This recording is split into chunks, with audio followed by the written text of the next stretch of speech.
better boss up, nigga. New world order. Okay, man.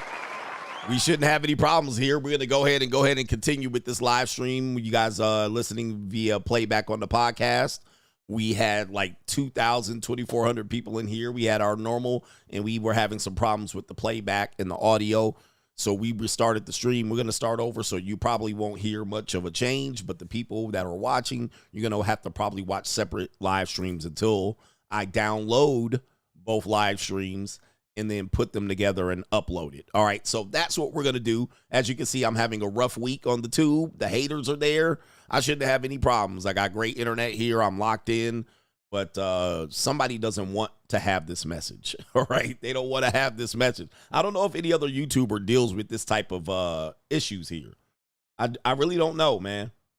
It's really weird. It's really weird as to what I deal with right here. But anyway, let's get back to the show. And I want to end on this super chat that I got, and I'm going to do all the super chats.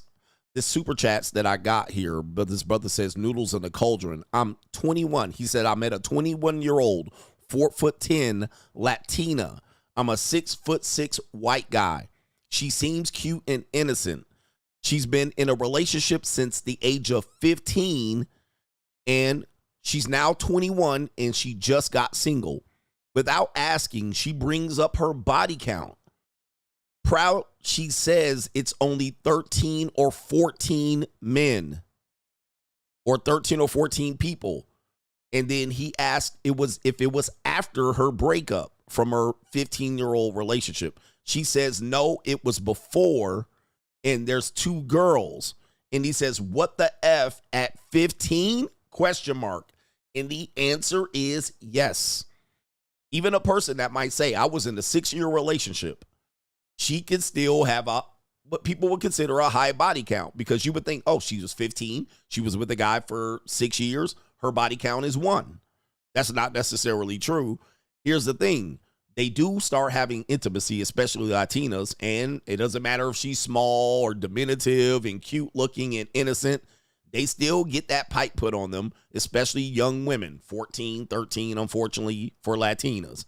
All right, and I did a stream on this, breaking this down by the numbers, and they showed that Latinas have one of the first onset of sexual, they called it something, the sexual introduction. I can't really remember what they say, but they have one of the youngest ages. Black women have a young age as well. Black men have a young age as well. They tend to get started earlier. Those 3 have the youngest age. Black men, black women, and Latina women. Latina men too, but theirs were a little bit higher. But they tend to be start way younger. But with that being said, yes, they can get a early body count pretty high, especially a lot of young women, especially young innocent women. They steal a lot of men's virginity in high school. Like, because what they'll do is they'll be young and cute, somewhat nerdy, and, you know, people don't expect it, but they'll deal with a lot of guys and snatch their virginity. Right. And so this woman took a lot of dudes' virginity early on at 13, 14, and 15, and it was quiet. It was quiet. Like, they kept it quiet. Nobody said anything. And, you know, some of these guys got their first gangbang from this woman. 100%. So, this happens all the time. And trust me, I've worked on high school and college campuses. I've seen this. But that being said, she forgot this part. You know what she forgot? She forgot to tell you those 13 or 14 body count that she had was during her relationship, when she was with her relationship with her guy from 15 to 21. That's where some of her bodies came from. So it wasn't all before 15. It wasn't all after 21. Many of those bodies came during the relationship.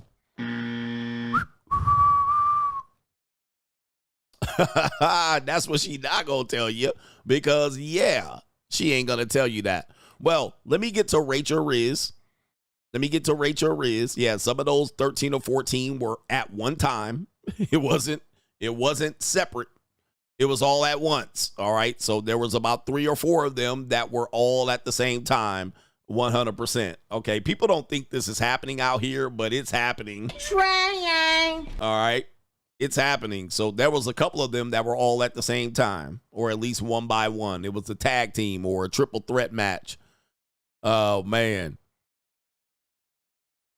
Okay, so let's get here. Are we good? Our stream should be good. I refreshed my, I can't even remember what I call it over there, but everything should be good. And somebody's cousin, the cousin probably got some too. Let's go to Rachel Rizz. Let's continue on with this show. The show was great. Some people are going to miss it, you know, because, again, you'll go down on your stream and people won't come back. They'll be like, on to the next thing. They won't get notified. All right. And people get lost. There's a lot of lost people out here. Rachel Rizz.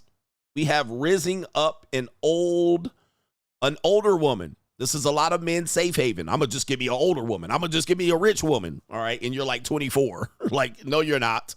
You might get her for a couple of times, but that about it. All right, rizzing up an older woman in the mall. Easy target? Excuse me? I just got to see her really pretty. What? I just got to see her really pretty. Oh, yeah. I was walking by. I was like, oh, look at her. You made my day? Yeah. I'll tell you why. Sure. Since Thursday, I'm separating from my husband. He has never said that to me. You're separating from your husband? Divorce? He has never said that to me. Really? Never.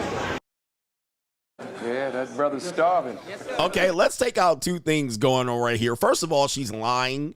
Her husband did say that. He stopped saying that, but he told her that. Why did you marry a guy that never told you that you were beautiful? That's a lie. That's number one. Number two, she raring to go. Yeah, that brother's starving. All she needs to do is wax that bush between her legs. I guarantee you it's hairy down there, all right? It's a sticker bush down there. So it's very hairy down there. Just be ready. Her armpits might be hairy too, all right? But number three, she's separating. She's about to leave her husband, and she knows, but he doesn't. And she ready to put that pootie tang right out there to the first nigga that come up. And she ready to put that pootie tang out there. Number four, what is the dude in the blue hoodie doing? He was up there trying to get the numbers too.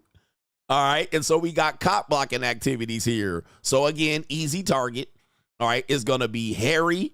It's going to be moist in between the hairy spot. All right. Remember them days back in the day when women used to have bushes? It was the moist in the hairy spot. It's going to be moist in the hairy spot.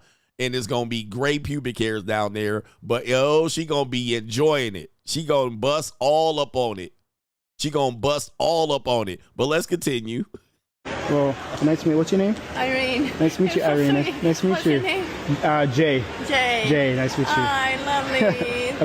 Are you making my day because this is not easy for me in any way. When I see a pretty face, I have to say something, you know. Yeah. Do you have a number? Can I get your number? Maybe we can get a cup of coffee sometimes. Let me see if I have my card. Sure. She got her feet out. She ready to go. She done got dressed for the situation. You know, this is not on accident. She's there sitting there ready to get chosen. All right, so she done got dressed. She got her feet out. She got her old lady shoes that she got from kids. All right. All right, she done got dressed up. She was waiting to get chosen. Now you going to give me her business card? She ready to give you her business card, fam. All right, you know it seriously. All right, she ain't trying to give you the Instagram. All right, she about to give you her business card. That's cool. You just put your number. Only nice people. I don't know. This is it right here. This is actually your personal number. Is your personal number on here? Ooh, she gonna spit on it, man. She gonna spit on it. She about to spit and do the nasty. She gonna give you the nasty whirling dervish. She about to give you the whirling dervish, nigga, with this one right here. She showing teeth. Niggas always gotta show they teeth. Her body count about to run up through the rafters, man. Her body count about to run through the rafters. You don't realize how her body count fixing to go. She about to get nutted. I'm about to nut on these glasses. All right, I done had a whole bunch of this. She about to hock Tua all on your shit. She about to hock. All right, she about to go ham on top of yours, bro. You gonna nut on her glasses, all that. Hair sweated back. All right, flat on her head like Master Splinter. She about to go crazy on it. Look at her with her no lip having ass. Okay, I'll reach out to you. Do you like coffee? Yeah. Okay. Do you live close by? I Okay, yeah, in that area. Yeah, we're in the same area. Oh, she ready to go, bruh. She ready. And her husband, her poor husband, don't realize he about to get divorced. Grape the kingdom come. Reach out to you, okay? All right, nice meeting you. Bye. She ready. You can text me, send me your... Okay, I'll text you right away, okay? Put something, credential, whatever. Gotcha. Oh, she said put something on it. All right, she ready. This is where young dudes be like, man, old women, where it's at? Yeah, he about to grab the back of her head and just be like, she about to do everything she been dreamed. Everything she done dreamed of doing when she was married, she about to do all of that. She looked like the school librarian. She got her phone out. Yeah, just text me credential or something. All right, text me under a nickname. Yeah, text me, baby. She ready to go. Raring to go. I get it for free ass niggas. This the free right here. She about to get tossed. Yeah, nice to meet you. She definitely gonna catch herpes out here. She gonna catch herpes.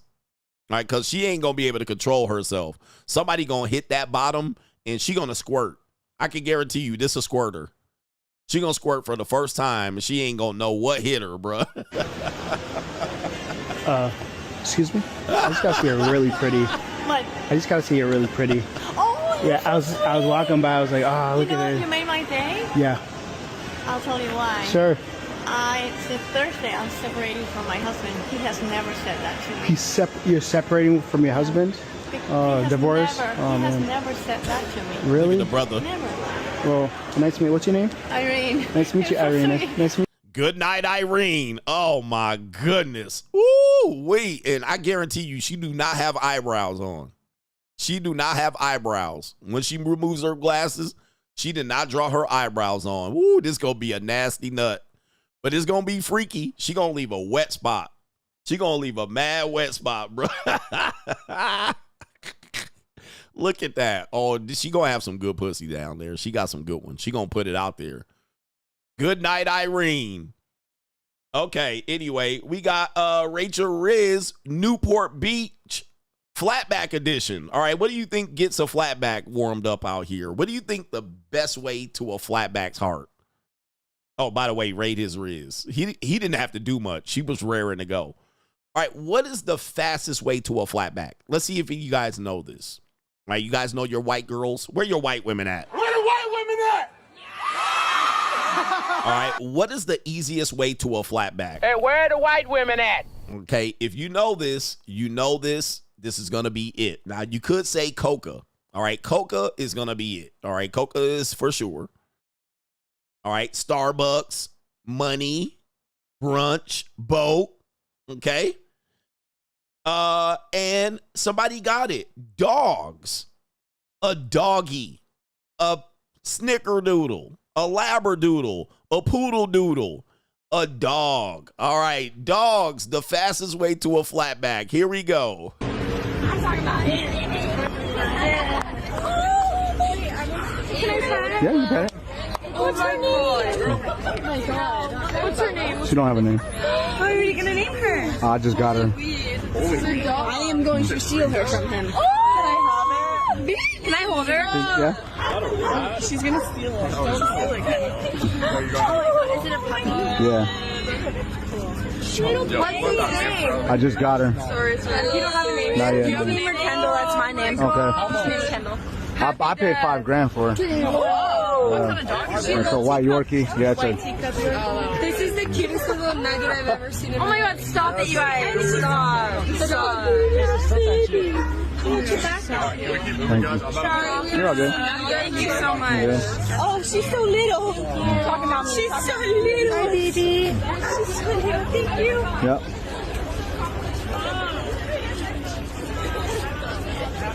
Are we famous? Oh my god, it's so cute. Can I pet it? Yeah, you pet it. Oh, no. Are you selling it? No, she's not for sale. Oh, my goodness. All right, damn, he was 2 for 2. What's her You name? can hold her. All right, so 2 for 2. And you guys know, man, and them some fucked up looking flatbacks. But did you see Chad in the background get mad? Chad got pissed. All right, ladies, we got to keep it moving. All right, Chad was definitely mad as fuck. But look. Where the white women at? All right. Definitely he got 2 set of girls. All right, 2 different set of girls to stop on the little snickerdoodle, labrapoodle. All right, so there you go right there. Rate his Rizz. All right, the dudes over here. Look at the young men taking notes right there. The dog. That's going to be definitely, the dog is going to be it. All right, there you go right here. You're a genius. Look at the dude, the brother taking note. The brother taking notes. Unfortunately, it's true. You want your way to a goofy flatback, you're going to have to get a dog. Look, all the men taking notes right now. All right, learning this one. This is crazy. Rate his Rizz. You will get to a white girl's heart real quick with a dog. All right, for sure. I'm talking about it. Yeah, you bet. What's her name? Oh my god. What's her name? She don't have a name. How are you gonna name her? I just got her. I am going to steal her from him. All right, you see they stopped immediately in their tracks. And look at Brad Numb. Yeah, look at Brad. Like, you bitch ass nigga. All right, I see what you did there. Gotcha, bitch. Look at Chad and Brad and Bradley and Caden and Jaden and Connor, Jackson, Hunter. Pissed the fuck off right now. Pissed. He ain't looking at the dog. He like, really, nigga? Really, you bitch ass nigga? You gonna stop my girls with the dog? Gotcha, bitch. He's like, girls, I have weed and coca and Tusi at the house. Hurry up. Can I hold her? Can I hold her? Yeah. She's gonna steal it. Don't steal it. Oh, is it a pint? Yeah. Look at them little titty, itty bitty titty committee over here. These are some flatbacks and flat fronts. Yeah. I just got her. Sorry. Tanner. You don't have a name? Not yet. You have a name or Kendall? That's my name. Okay. Kendall, that's her name. All right. What's your name, Kendall? I paid $5,000 for her. Whoa. He said, how much? How much so I can steal? Okay, $5,000. Damn, we ain't got that. We only got Tusi. It's a white Yorkie. Yeah, it's a. This is the cutest little nugget I've ever seen. Oh my god, stop it, you guys. Stop. Boy, look at the faces, man. Look at what happened to them. Look what happened to these white girls, man. What happened to them? Where the white women They at? gone. And look at Chad, Tanner, Connor, Hunter, Bradley, Stanley. Look at them in the back. All right, they pissed the fuck off. This nigga. Rate the Rizz. All right, these white girls done creamed in their pants for this dog. Thank you. All right, he like, all right, guys, can we keep moving? All right, come on. All right, and they snap right to it. Them white girls snap right to it as soon as Bradley starts saying, let's move. Thank you so much. Yeah. Oh, she's so little. Look at the Chads walking off. Look at the Chads walking off. Come on, bitches. So little. Hi, baby. She's so little. Thank you. Yep. Yeah, they basic as fuck. Are you famous? Oh my god. All right, and look, the next ones come up. The whole next group came up. All right, and Where the white women at? stop them in their tracks. Stop them in their flatback tracks. Oh, it's so cute. Oh my god. Yeah, you bet. Look at that. All right. By the way, these girls busted in the face. All right. So just like that, bro. Rate his Rizz. All right. And don't complain. Y'all was previously about to bust on this woman's face. So I don't want to tell you. Don't tell me that these other girls are basic. Y'all was about to pipe this down about 3 minutes ago. So don't talk shit now. Don't talk shit now. Oh, these girls are mid. But a second ago, you was going on the librarian, the school librarian. Okay, so y'all niggas are funny, man. Y'all men are funny on the internet. Y'all talk shit. These bitches are mid, but y'all was gonna fuck the librarian. Okay, all right. Make it make sense. Make it make sense with you niggas. It's always just because y'all want to pick on young girls that you ain't gonna fuck. All right, but y'all would take this older woman to the woodshed. All right, but anyway, I don't want to hear shit. Let's go to the next one. Rate your Rizz. We're going to Europe. All right, European Rizz. Here we go right here. Let's get it. You guys speak English? I'm sure y'all get this told to you all the time, but we had to come up and say hi. We thought you guys were cute. What's your name? Amanda. Amanda? You? Dad. Are you from here? No shaking hands? All right, take it as a compliment. Have a good day. Oh. right, rate the Rizz on that one. That was he struck out on that one. Shout out to him for showing it there. Excuse me. Do you guys speak English? All right, there it is right there. Svetlana and Natasha are not going for it. Yes, it is like that in Europe there. Rate his Rizz there. At least he showed his face. I get this told to you all the time, but we had to come up and say hi. We thought you guys were cute. Yep, you could tell she ain't going for it. Neither one of them. Yeah, thank you. Svetlana is not going for it. Anastasia might go. But maybe not. Since Natasha is already shutting it down, Anastasia not going at all. What's your name? Amanda, my ass. Bad. Oh, she said, fuck that handshake shit. Nah, fuck that. All right, I'm done. Here, look at my back. All right, that's it right there. Rate his Rizz. Damn, she was just like, conversation over. They could be cold like that in the European area. All right, what do we got here? Rachel Rizz. We got a white woman rizzing. All right, white woman rizzing. Let's go ahead and take you to the screen. No meat, but I like the bone. Oh, the bone is good. I'm back to the bone too. Yeah, we should give you a call later. On camera, no? Yeah. Camera too? Light, no? Light on? I mean, don't make it weird. Okay. All right, check this out right here. Pookie getting hit on by the Kayleigh news supporter. But I like the bone. Oh, the bone is good. I'm back to the bone too. Yeah, we should give you a call later. On camera, no? Yeah. Camera too? Light, no? Light on? I mean, don't make it weird. Okay. Oh my goodness, boy. Yeah, that brother's starving. Ooh, Peasley boiling. See, this is what men that want relationships, this is what you have to worry about, because when they know how to get to the dick, they know how to get to the dick. All right, they know how to get to the dick. They know what they want. And it's always going to be, that type of guy. All right, it's never going to be the good guy type of shit. She already know who's going to deliver some dick. And she want to go ahead and get it here. Just give it to me. And when it happens, he going. Now, what I do notice, and rate her Rizz, all right, and he was like shocked. What happens is, when this happens, and I can prove this, most men do not know how to deal with sexually aggressive women. All right, so let's go back.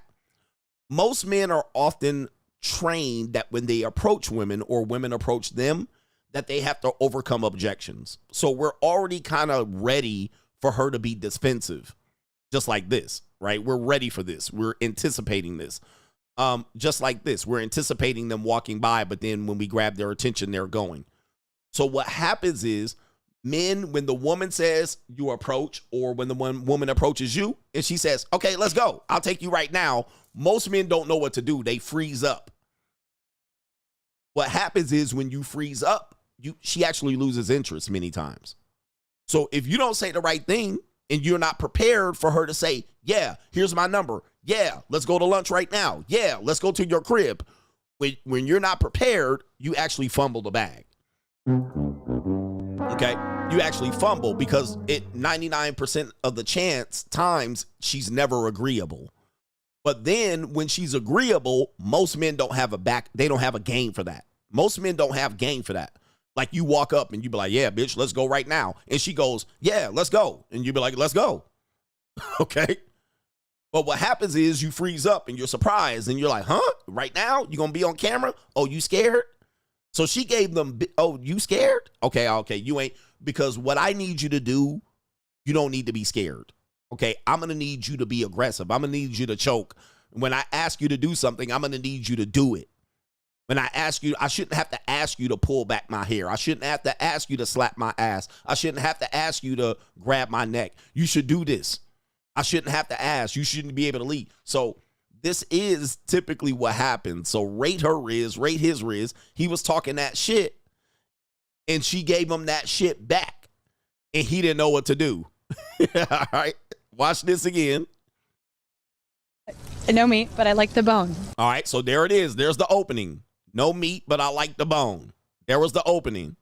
Oh, the bone is good. All right, so he came back with a good response. Congratulations for him. He said, yeah, well, the bone is good. Yeah. With the back face on there. You know what I mean? He like, yeah, because the bone is good. And look at her. She like, oh, really, nigga? Okay. Yeah, that brother's starving. Let me match that energy. I see we're on the same page. Women are subtle. They're not direct. They will give you an opening. Sometimes they'll give you an opening and they don't realize it. They'll give you that opening, and then you take that opening, and then she like, good. Okay, we on the same motherfucking page. And she said, I'm bad to the bone, too. Yeah, I man, I'm bad to the bone. She said, should give you a call later. oh, give me a call later then. We ready. And look at him. He was like, what? Merp? See that? He was like, ooh. Bad to the bone, too. Yeah, we should give you a call later. Oh, yeah, give me that call, bro. Now look at him. He like, dumb. She was like, I need you to put that in the back of my throat. She ready. She.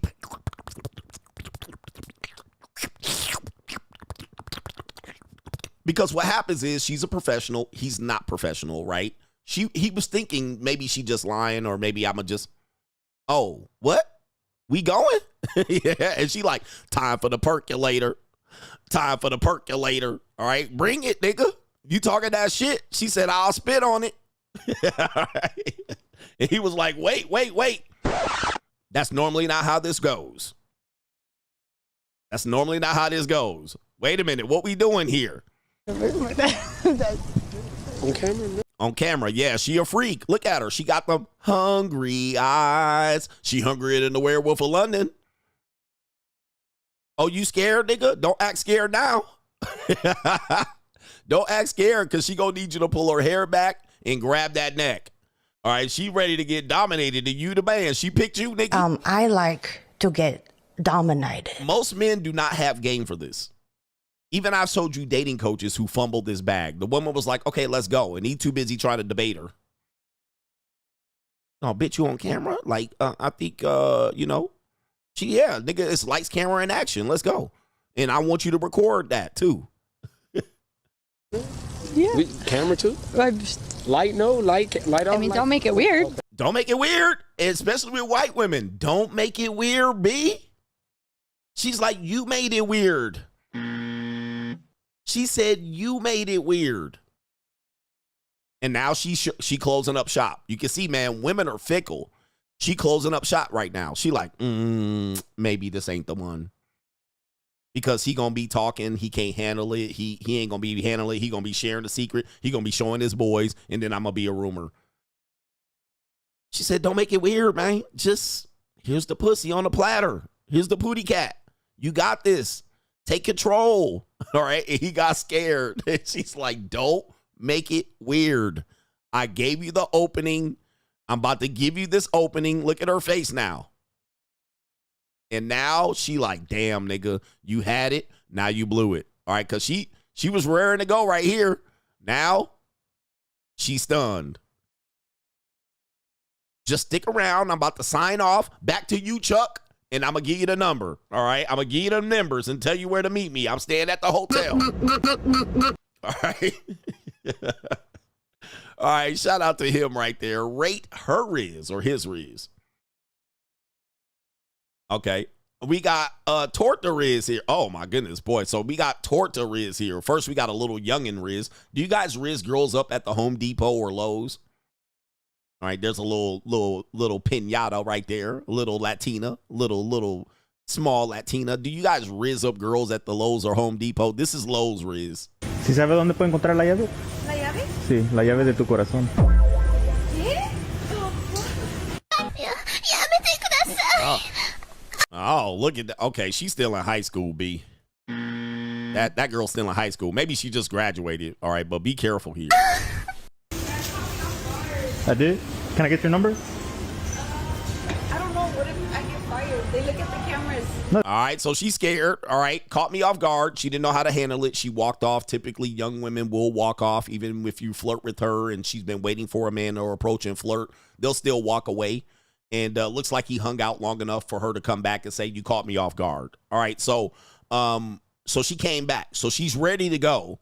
But she's all concerned about the cameras picking up the phone number. Bitch, you just tell me the phone number right here, bang. All right, they can't listen. Just tell me the phone number. They won't. They won't? All right, yeah, she might be in high school, though. She might be in high school, so I would be careful with that one. That one is like this guy described as 13. his 21-year-old Latina. She might be in high school, all right, the way she acting. But we got Torta Rizz coming up here. Look at that right there. Hello. All right, let's hear the Torta Rizz in Home Depot. Estoy buscando las llaves. Es en espacio 8. Oh, es que busco la llave de tu corazón. Uh-oh. Okay. Oh. Espacio 8. Ah, ok. ¿Y el material de construcción? Hacia allá. Oh, es que quiero construir un hogar contigo. ¿Se puede salir de la tienda, por favor? Oh. Why are you mad? I'm not gonna have that here. Okay. Oh, my goodness. Oh, Torta. All right. Now, she probably married with a couple of kids, so I will give her that. Right? She probably married with a couple of kids, but she is not having it, bro. She was like, leave the store. All right? No, you're not about to Rizz me up.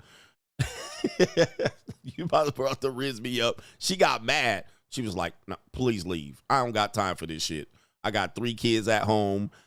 They ain't eating nothing. We ain't got no menudo. All right, get the fuck out. Now, the comment section seem to believe that it says right here, the last girl has never been loved. Right? She's never been loved. And she definitely got played by a lot of niggas and Mexican dudes in the past. So she definitely been fucked over a lot by niggas that ran Rizz on her. She knows she freaky, but she don't trust dudes. It says right here, it's definitely the one in the fridge that blocks the snacks. Okay, the second one was so mad at bro. It says right here, let's see here. The second one has been bullied and thinks you're playing her. I think that's it right there. She been bullied and called all kind of names and fat. She don't believe a dude could really Rizz her up. Right? She been rizzed up and gave up them guts and then not called the next day. You already know how many times she got fucked over like that. Dude gave her some attention. He started kissing the fat on her neck. He busted that nut. And then she been played a couple times and she said, not no more. Not no more. I ain't having it, bruh. All right? I ain't having it. She's like, just get out the store. I believe that comment sums it up. She been bullied and thinks you're playing her. Yep. She definitely like, no mas. But she's still probably married with kids. There's a dude that, that loves her. Okay, we still got Rachel Rizz. We got Rachel Rizz. It looks like Miami Beach edition. All right, Miami Beach edition.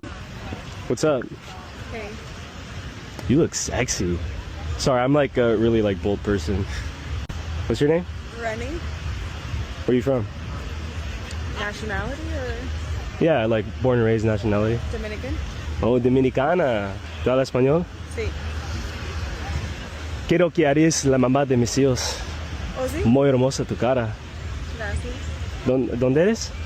Oh, yeah, you just told me, sorry. Yeah, I'm just new here. I don't really know anyone, but I think you're bad as fuck. I feel like you do this to everyone. Really? Yeah. You think so? You think I'm just... What makes you say that? I don't know. Something about you. Yeah? Tell me. I don't know. Is it like, you think I say it to everyone? Can I help you with something? Okay. All right. So, yeah, she's trying to get down to the business here. He's stumbling right now, and congratulations to him. That was some good Rizz. He was able to switch from Chadley to Enrique. Kayleigh. All right. And he even messed up asking her where she's from in Spanish after already asking her where she's from in English. So that was pretty good. De Donde Eres. But she's like, you know what? Hey, listen. I feel like you do this to everyone. That is not a close. That is an opening. That's an opportunity for you to actually go through that opening. She's like, I feel like you do this to everyone. And she's right. It's a numbers game out here. But he didn't have any response to that. He didn't have a response to that. What she's saying is, yeah, I'm appreciative of your approach, but because you're doing this to everyone, it makes it less reputable. It lets me make you respect you less. However, if you reinsure me that that's not the case, maybe I'll let you in. Okay, so that's what she's saying there. Reassure me that you don't just walk up on everybody. He couldn't do it. Not even the fact that he's recording her. All right, so she needed a little bit of reassurance, and he did not give her that. So then she said, can I help you with something? All right, What do you want? Let's get down to it. So I can fixing to reject your monkey ass. Since you didn't reassure me, I'm fixing to reject your ass. All right, what do you want?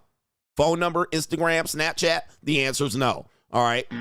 So she's progressing. She's actually progressing this instead of making it awkward and weird. What the fuck do you want? Because I'm about to tell you no. All right, here we go. Yeah, your number. No. I can't grab your number. Yep, just as I thought. No. Just as I thought. Right there. So ask what you want. Let's get this shit over with. You the fifth nigga that approached me at the beach. Okay, what do you want? Number. No. All right, you see that? So she didn't get the reassurance that he wasn't just doing pickup and running game. And she then said, okay, ask what you want so I can shut your ass down. Do you have like Instagram or anything? No. No, I can't get your Instagram. Not even Insta. Let me get your number. I just want to like, are you like, I don't know. Am I making you nervous? No, I mean, you're hot, but no, I'm not nervous. Just trying to think of what to say. Yep. See, he's stuck. See, a lot of guys don't really know how to progress. And not saying I do perfectly either, but what I'm saying is dudes already make it up in their head how it's going to go. And then all she has to do is throw one monkey wrench, and then most dudes fumble. They don't have a plan after that. And then most of the time you can't even read the room. It's time to walk away. She has no interest at that point. Begging ain't going to get it. So now she's all kind of lost respect. And she's also getting attention from this now. So she's actually learning herself. So most guys come in pre-programmed with responses, and then when it doesn't go that way, you're cooked. And then what happened is, guys, they don't even need to take all this talking. You're standing around saying, well, I don't even know what to say. I'm trying to think of what to say next. It's over. Just go ahead and leave. It's over. All right? There's no recovery from this. I'll be surprised if he recovers from this. I haven't seen the whole video. Well, you got 2 minutes. Actually, 1. Here, I'll be on my way, and then just put your number in. Why not? Yeah, that's too quick, though. That's too quick. Damn. You'll see me around, I'm sure. You'll see me around. Yeah, that's going to be a no. Just go ahead and take your losses. You lost. She said you got a minute. She got 2 minutes. You got a minute. Wrap this shit up. Take that L next. That's 5 no's. We're good here. Yeah. You don't want to give me your number? Oh, he's still begging. Why? Because I don't want to. Says who? Me. You're asking me for my number, and I'm saying no. I love you. You sure you don't want to give me your number? Oh, she had a fatty back there too, boy. All right, she dressed right there. That's pretty good. She got a nice little body on her. All right, but yeah, man, rate his Rizz on that one. Unfortunately, he didn't know when to quit, and he would have been better off talking to her at this point. You better been talking to her at this point, because that's what he was getting, but she just wasn't shutting him down. Okay. Let's go with the last one here. Rate his Rizz, Chris Brown. All right, Chris Brown right there going to the Lowry Hotel. As you can see here, he's here getting out of the car with his security. Let's take a look at Chris Brown. Chris Brown, there he is right there. He's not really dressed up that much. He's got on John Cena jean shorts and some white socks, and he's got a girl in tow. All right, shout out to Chris Brown. And he's leaving. He's got one girl looking like Karuch. Oh, no. Wow. Look at, what is this? What the hell? Oh, shit. Oh, my God. No way. Oh, shit. All right, boy. I'll tell you, man, if your girl likes Chris Brown, she will be used as a cum sponge for Chris Brown, even if the nigga's not interested. Look at that. All right, where are all these girls coming from? Oh, my goodness. And these are your girlfriends, y'all. These are your girlfriends. Y'all be faithfully loving her. Y'all be trying to take her to the Chris Brown concert. And wow, these bitches came out the woodwork like cockroaches. These are some of y'all's girlfriends going to wait in line to get used by Chris Brown. Like, wait in line. Yep, these are your future wives, my nigga. Oh, I once saw Chris Brown at a hotel. I just happened to be there, and he was there. Theirs just happened to be there, right there. Them bitches coming out like cockroaches.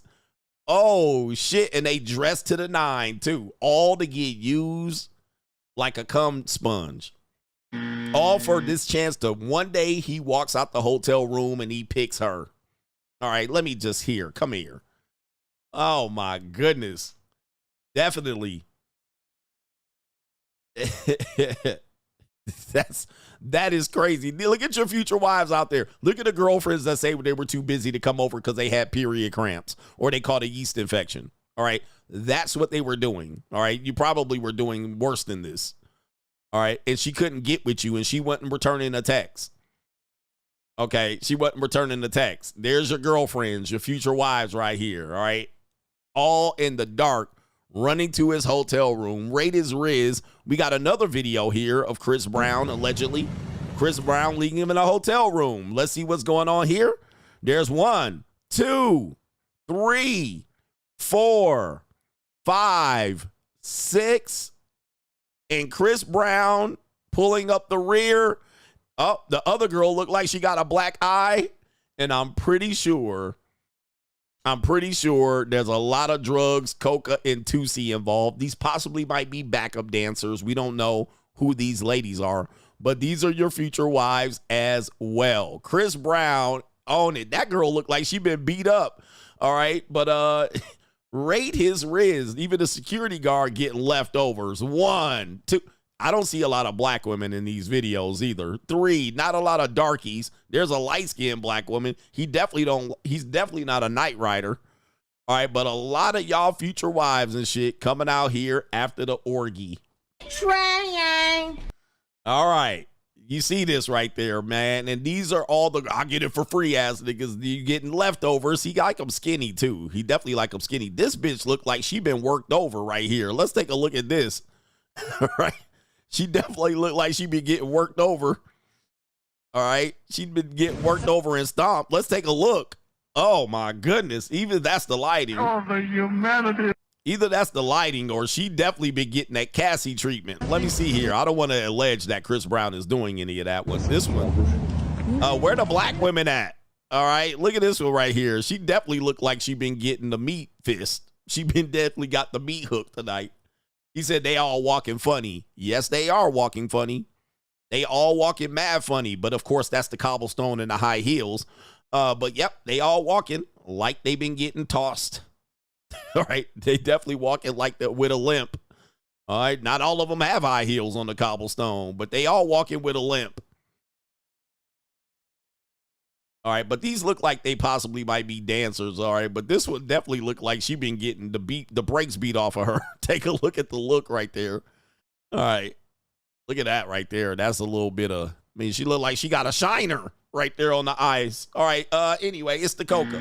It's definitely the drugs. You know there's coca involved. So she got the jaw. Where's her lips? All right, rate his Rizz. All right, let me get catch up with the super chats, man. Thanks for joining me again. I appreciate it.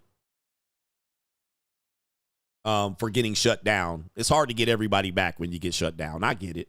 Dr. Love says, do you think that this trend of younger men and women aged 21 to 35 living in their parents' house is an issue stemming from unambitious young people or weak, pathetic parents? Even though I believe in young people being held accountable, I blame it mostly on the parents. Your thoughts? I believe it's a mixture of two.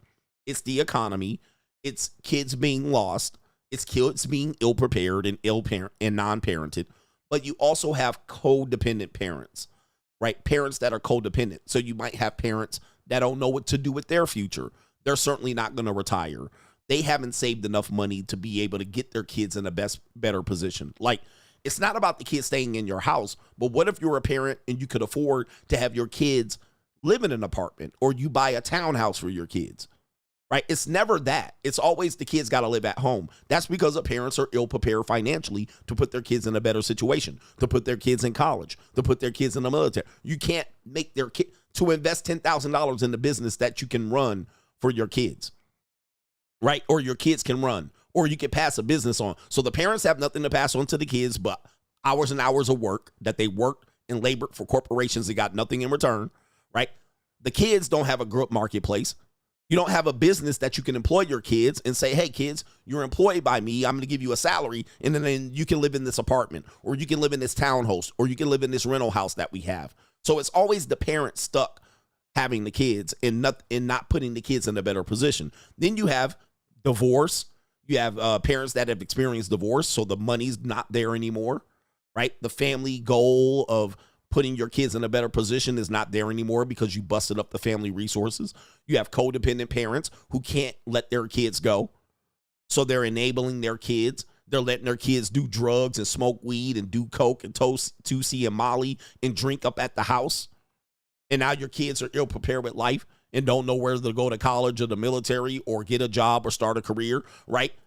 You don't have nowhere for the kids to go. I think it stems from this. The parents have nowhere for these kids to go. They don't have life advice. They can't prepare them. They don't have nothing to pass on to them. They don't got no money. They don't got a real estate property that they can put their kids in. They can't afford to pay rent at like if you had a son and a daughter like me, why don't you rent the apartment for the son and the daughter to live in? They can't do it. Can't do it. So really, it's a situation that the parents have nothing for the kid. That's the true testimony. And then the kid is enabled to further do nothing. Oh, it's hard out here. Have you ever noticed that kids that are depressed have depressed parents as well? So the parent is depressed, then the kid is depressed. The kid wonder why they're depressed because you hanging around with your depressed ass parent. So I think it's a combination of what's going on here. I think the parents don't want to let go. I think the parents are codependent. I think the parents know that they can't do anything for their kids, so they're fucking stuck. You don't have a business to pass on. You don't have a piece of real estate or property that you can put your kids in, so you're fucked. You're fucked. Now the kid only has an option is to stay with you. Then you tell him I can't afford to send you to college because you spent up all the child support money or all the alimony or divorce, or you guys are completely ill-prepared for this moment. One thing as a parent, I'm going to tell you, and you got to look at drugs and alcohol even with the parent. One thing I'm going to tell you that parents do not realize is that from 12 to 19, it'll go just like that. If you're a parent, please realize this. One day your kid's 10 and playing 5th grade basketball at the YMCA. Then you blink and they're 16 and 17. And talking about college and making life plans and figuring out where to go and what to do. That shit happens at the blink of an eye. In fact, when they graduate 6th grade, the next 4 years are going to go like this. Blink, they're going to be graduating 6th grade, then they're going to be going to motherfucking 11th grade. Just like that. You're going to go, wait a minute, where did junior high school go? Where did the first 2 years of high school go? It's going to go blink. Because in our world, 4 years don't make a difference. When you're 36 to 40, that doesn't make a big difference. But when you go from 12 to 16, it's like this, bam. And all of a sudden, it's like, oh, graduation, class rings, prom. It goes by at the blink of an eye. 7th, 8th, 9th, and 10th grade goes by in the blink of an eye. Now they're talking about college and visiting colleges and SAT, ACT. They're talking about life goals. Now all of a sudden they grew up and it goes like that. COVID made it go even faster. So one day they need size 5 shoes. 4 years later, they need size 10 shoes.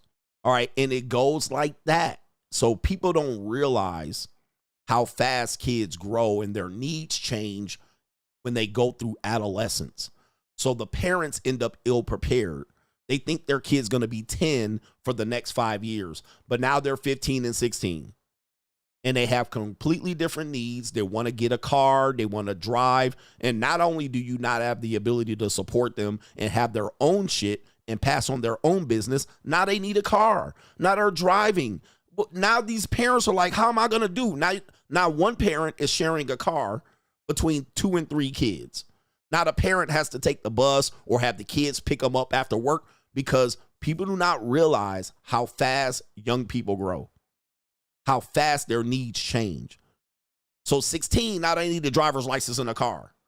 Then all of a sudden, then they graduate from high school and they need a class ring and a prom dress and renting a limousine.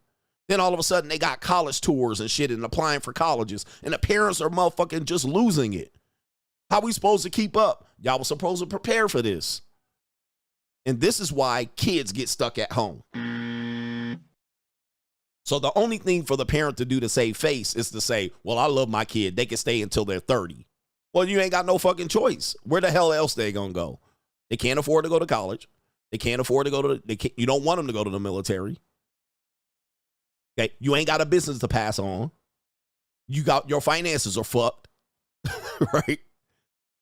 You ain't got no choice but to let them stay home and be slobs. So that's what's happening, and so that's a great question. That's what's happening. People are letting life pass their ass by. Somebody said, yeah. And then the kid's supposed to save for some goddamn house. No. That was your job, parents. Shout out to our brother Anthony. He says, best show on YouTube. Appreciate you, brother. Shout out to you. Hope you still here. Hustle Every Day says respect and protection. Respect and protection. All right, most parents are supposed to at least cover half of a down payment if you want your kids to buy a house. Cover half of it. That's a tall ask. Shout out to Kevin Sullivan says, always paying respect to the GOAT. I got locals and money mindset. Big time value for the money. Shout out to the Train Yang gang. Appreciate you, man. Thank you for the support. Hustle Every Day says your ego and her collected resources. He says, Coach is De Beers Diamond Mind of Life Game. I'm the De Beers Diamond's Mind of Life Game. Kudos to her. She says she had 3 jobs. She forgot to mention the 4th job when her daddy comes home from his job, which is another job as well. Yes. That's another job, unfortunately, for women. And women don't want to do that job. They don't consider that, well, they do want to do that job, but they wouldn't be compensated for it. Cody Draper, what would be the unintended consequences and repercussions if alimony was abolished? You'd have more abusive marriages. You'd have probably some people that would kill each other in marriage. So if women couldn't leave marriages and there was an incentive to leave marriages, I would say the homicide rate amongst married couples would go through the roof. That's what you would have. Right? You'd have people killing each other as the only means to get out. And by the way, you have already a bad homicide rate related to that. J Float, I got some marital missionary yesterday morning. And sure enough, at 6 p.m., my wife asked if I could wash her car. At least she paid up front, Coach Gang. Facts. Facts. All right, what did she do? She slept with you to get something. Shout out to our brother Dre the Dream says, for the obstacles you overcome, Coach. Thank you, man. I be trying to survive out here. Shout out to Brown 310 says, shout out to all the stat girls out here. Shout out to you. Lameek says, as a watcher, it's frustrating. Can't imagine a creator trying to give the daily gospel. MF and he says, motherfuck all the haters, the new news. And he says, and the you-know-who's and the snoo-snoos and the shooters of the doo-doo, Coach, in 5, you bitch. We still in this MFer. And I'm just trying to survive, heifers out here, man. I'm trying to survive. I'm trying to survive out here. Am I giving you some real shit to think about? I know a lot of people attack other content creators, and I rarely see them attacking me. And I think one of the reasons they don't attack me publicly, even though I'm known and I have maybe a bigger platform and more experience, is because they can't dispute what I'm saying. And I'm pretty thorough. I'm lethal with this shit. And I come up and originate thoughts that a lot of people think and they repeat and they add to it. And then, but it's my original thought. It's similar. But let me just say this. I don't see a lot of people attacking me. They'll attack Anton. They'll attack Myron. They'll attack Andrew Tate. They'll attack these guys. And I think the reason why is that, number one, there's a reason why. All right. There's a reason why for a lot of reasons. All right. Because people can see through them for their flaws. For me, I have a couple of flaws, but my flaws can be overcome. There are deficiencies that can be overcome. First of all, I'm incredibly handsome. All right. So you can't take that away. I'm not ugly. My lips ain't ashy. Right. I'm short. All right. But I'm you know what I mean? I got. But, a lot of other people, Anton tends to be braggadocious and he goes against the black people. They don't like that. I typically go against them too. They don't like that. But of course, he's not the best looking guy. He kind of shaped funny. He got a funny shape. Myron tends to be a guy that speaks a lot of truth. I think he definitely takes a lot from everybody and doesn't give credit out, but he does give credit by inviting you to the show. But Myron tends to be pointed out as kind of like, he's like the lame, right? So that you could kind of look at him and say, well, he would be lame without YouTube, right? So people have questioned his sexuality and this type of thing. So like, they're easily to be attacked. I think people attack them. For me, on the other hand, I don't see people easily attacking and just trying to decipher my code, right? Right? I don't see them try to just attack me on a regular basis. Like, people be making whole live streams on these niggas on a daily basis.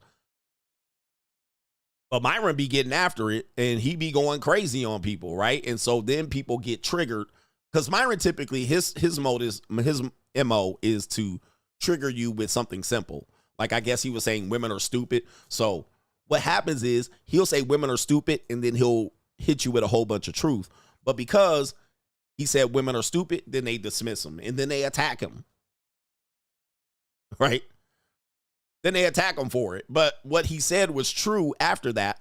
But Myron is the king of saying that one triggering thing. Whereas me, on the other hand, I don't go for the trigger point. I don't go for the, hey, all women are dumb. Like, I don't do that to get your attention, right? I don't say we need to repeal women's right to vote, like, and then say some shit at the end. Whereas that is going to be probably more polarizing and force more people to attack you. Which then what happens is you say, was he lying though? Right? Was he lying? No, he wasn't lying. His point was to trigger you and get your attention and then fill up the rest of the space with truth. I typically don't do that, which means in effect, nobody attacks me. Right? Nobody comes back. They just listen to me like this, and then they just don't know what to say. Right? They don't know what to say. Like, people don't really know what to do. How do I attack CGA? What do we do?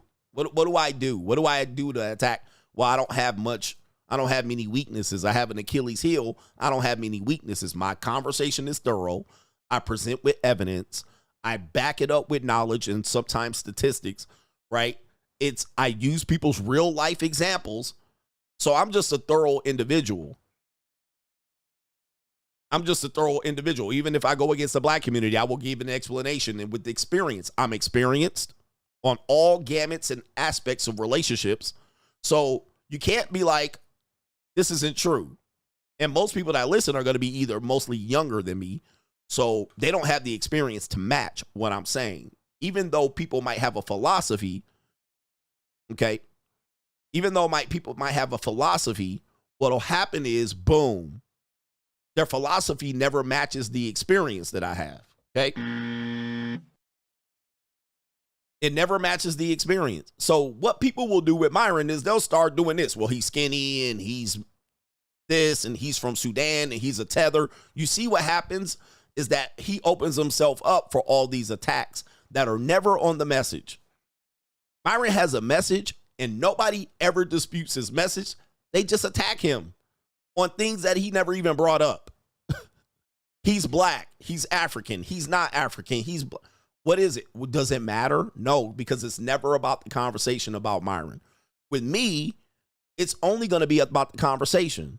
Every now and then, he got left. He got left by a white woman. He only likes white women. Every now and then, that might creep in, but it's not enough to carry the conversation. It's not enough to distract you from the point. Whereas Anton, Kevin, Myron, Pearl, and even somewhat Andrew Tate, there's always an attack point. Pearl, what was her thing? She was white and basic, pasty pale, right? She was ugly. She didn't know how to dress. Attack point. Okay. Myron, attack point. He's a Sudanese. He's a tether. He's awkward. He's skinny. He was lame. Attack point. Anton, financial issues. He's this. Attack point. Ad hominem attack. Andrew Tate, he's a sex trafficker. Attack point. Kevin, he was effeminate. He was gay. Right? Attack point. He hated black women. Attack point. Whereas, where is the attack point on me that would carry it far enough to dispute what the fuck I'm talking about? There's no vulnerability. There's no attack point. I'm pretty sure there's some, but not enough. Not enough to carry it away from the whole conversation. So that's where that's where their frustration is. This is why I don't go mainstream. This is why people don't care.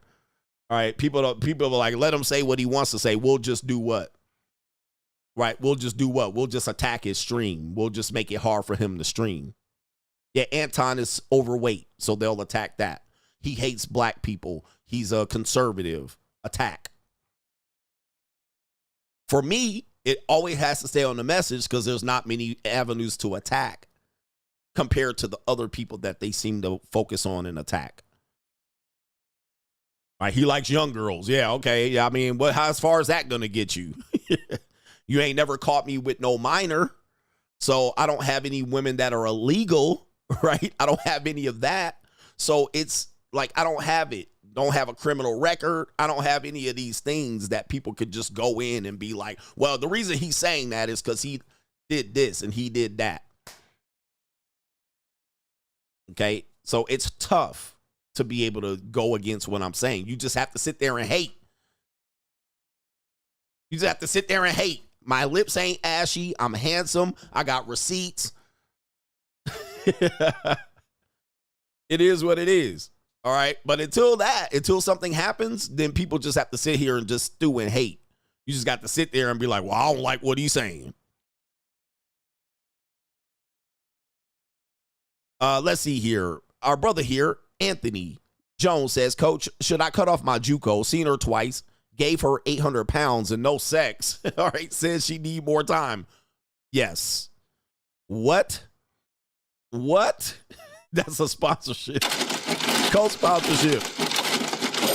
I'm Rizz, bitch. Yes, that's an automatic, bro.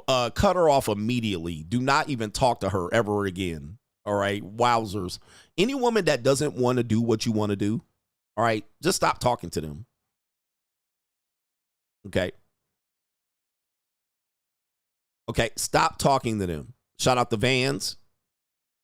If you're at the JUCO giving the money and ain't getting their dick sucked and you ain't get you in the wrong business. You in the wrong business. Yo, shout out to our brother here, Kenny. Cherry says, need to get on locals. I see I'm missing out. Hopefully, hope it's an annual membership there. Showing love from Bahrain. Another Middle Eastern country, 8 p.m. here, and that's a sponsorship. Shout out to you, brother, from Bahrain. I don't know if I pronounced that right. I'm Rizz, and he's listening to the morning show at night. Okay. But, hey, guys need help. Guys need a lot of direction. They do, and I'm here for it. Mr. Travolta, what's up? I've been sniggling for the whole stream. The NWO can't stop the message. Just showing my support. Shout out to you. Shout out to you. Thank you, man. And by the way, those other content creators I named, it's not that those men are affected by, and ladies are affected by these attacks. But what I'm just saying is they're easier to attack. Like I've seen even Abba and Preach going on dudes, and they going on certain type of dudes that are easily, they're easily able to pick out. Like they had this redhead dude out there in Brazil. I mean, he looked funny looking. He looked like Dr. Frankenberry on the fucking cereal and shit. Let me see if I can pull it up. He looked like Frankenberry on the cereal box. You know who I'm talking about. I don't want to talk shit about him. But so Abner Preach gonna definitely do a video on this nigga. And they're gonna be like, he tricking. He ain't doing nothing different than mostly what I'm doing in Brazil. But the content creator looked like Frankenberry. So it was like, yeah, nigga go and get attacked. You know what I mean? It's easy. He kind of looked goofy and awkward and shit. You know what I mean? He probably watching me like, nigga, what? Frankenberry? Yes, that you look like Frankenberry, G. You look like Frankenberry, nigga. So it was easy for them to go in on you. You know what I mean? It's easy for you. But when you handsome and you out here tricking, what they gonna say, nigga? Because I can show you I'll be pulling other than that. It's just what I like to do. But you look like Frankenberry, nigga. So, hey, it was going to be an easy pull, you know? It was going to be an easy one. All right, anyway. All right. Anyway, he probably watching me like this bitch ninja. All right. But you ain't gonna say, hey, nobody ever gonna say nothing about me. You know what they don't want to do is bring attention to me. What I've noticed with content creators, they don't want to bring attention to me. Because what is gonna happen is everybody gonna watch me and then they're gonna be like, damn, this nigga was saying the same thing you were saying last night. So people typically don't want to bring attention to me because once their audience watches me and go back on my catalog, they're gonna be like, oh shit, he was saying everything else what these people been riding on as their main points. He was saying it every day for the last 8 years. So they don't want to bring attention to me. That's why I'm left out of the conversation most of the time. But they're watching me, but then they go run off on their stream, but they ain't gonna say nothing about me because it would bring attention to me. All right, anyway. Yeah.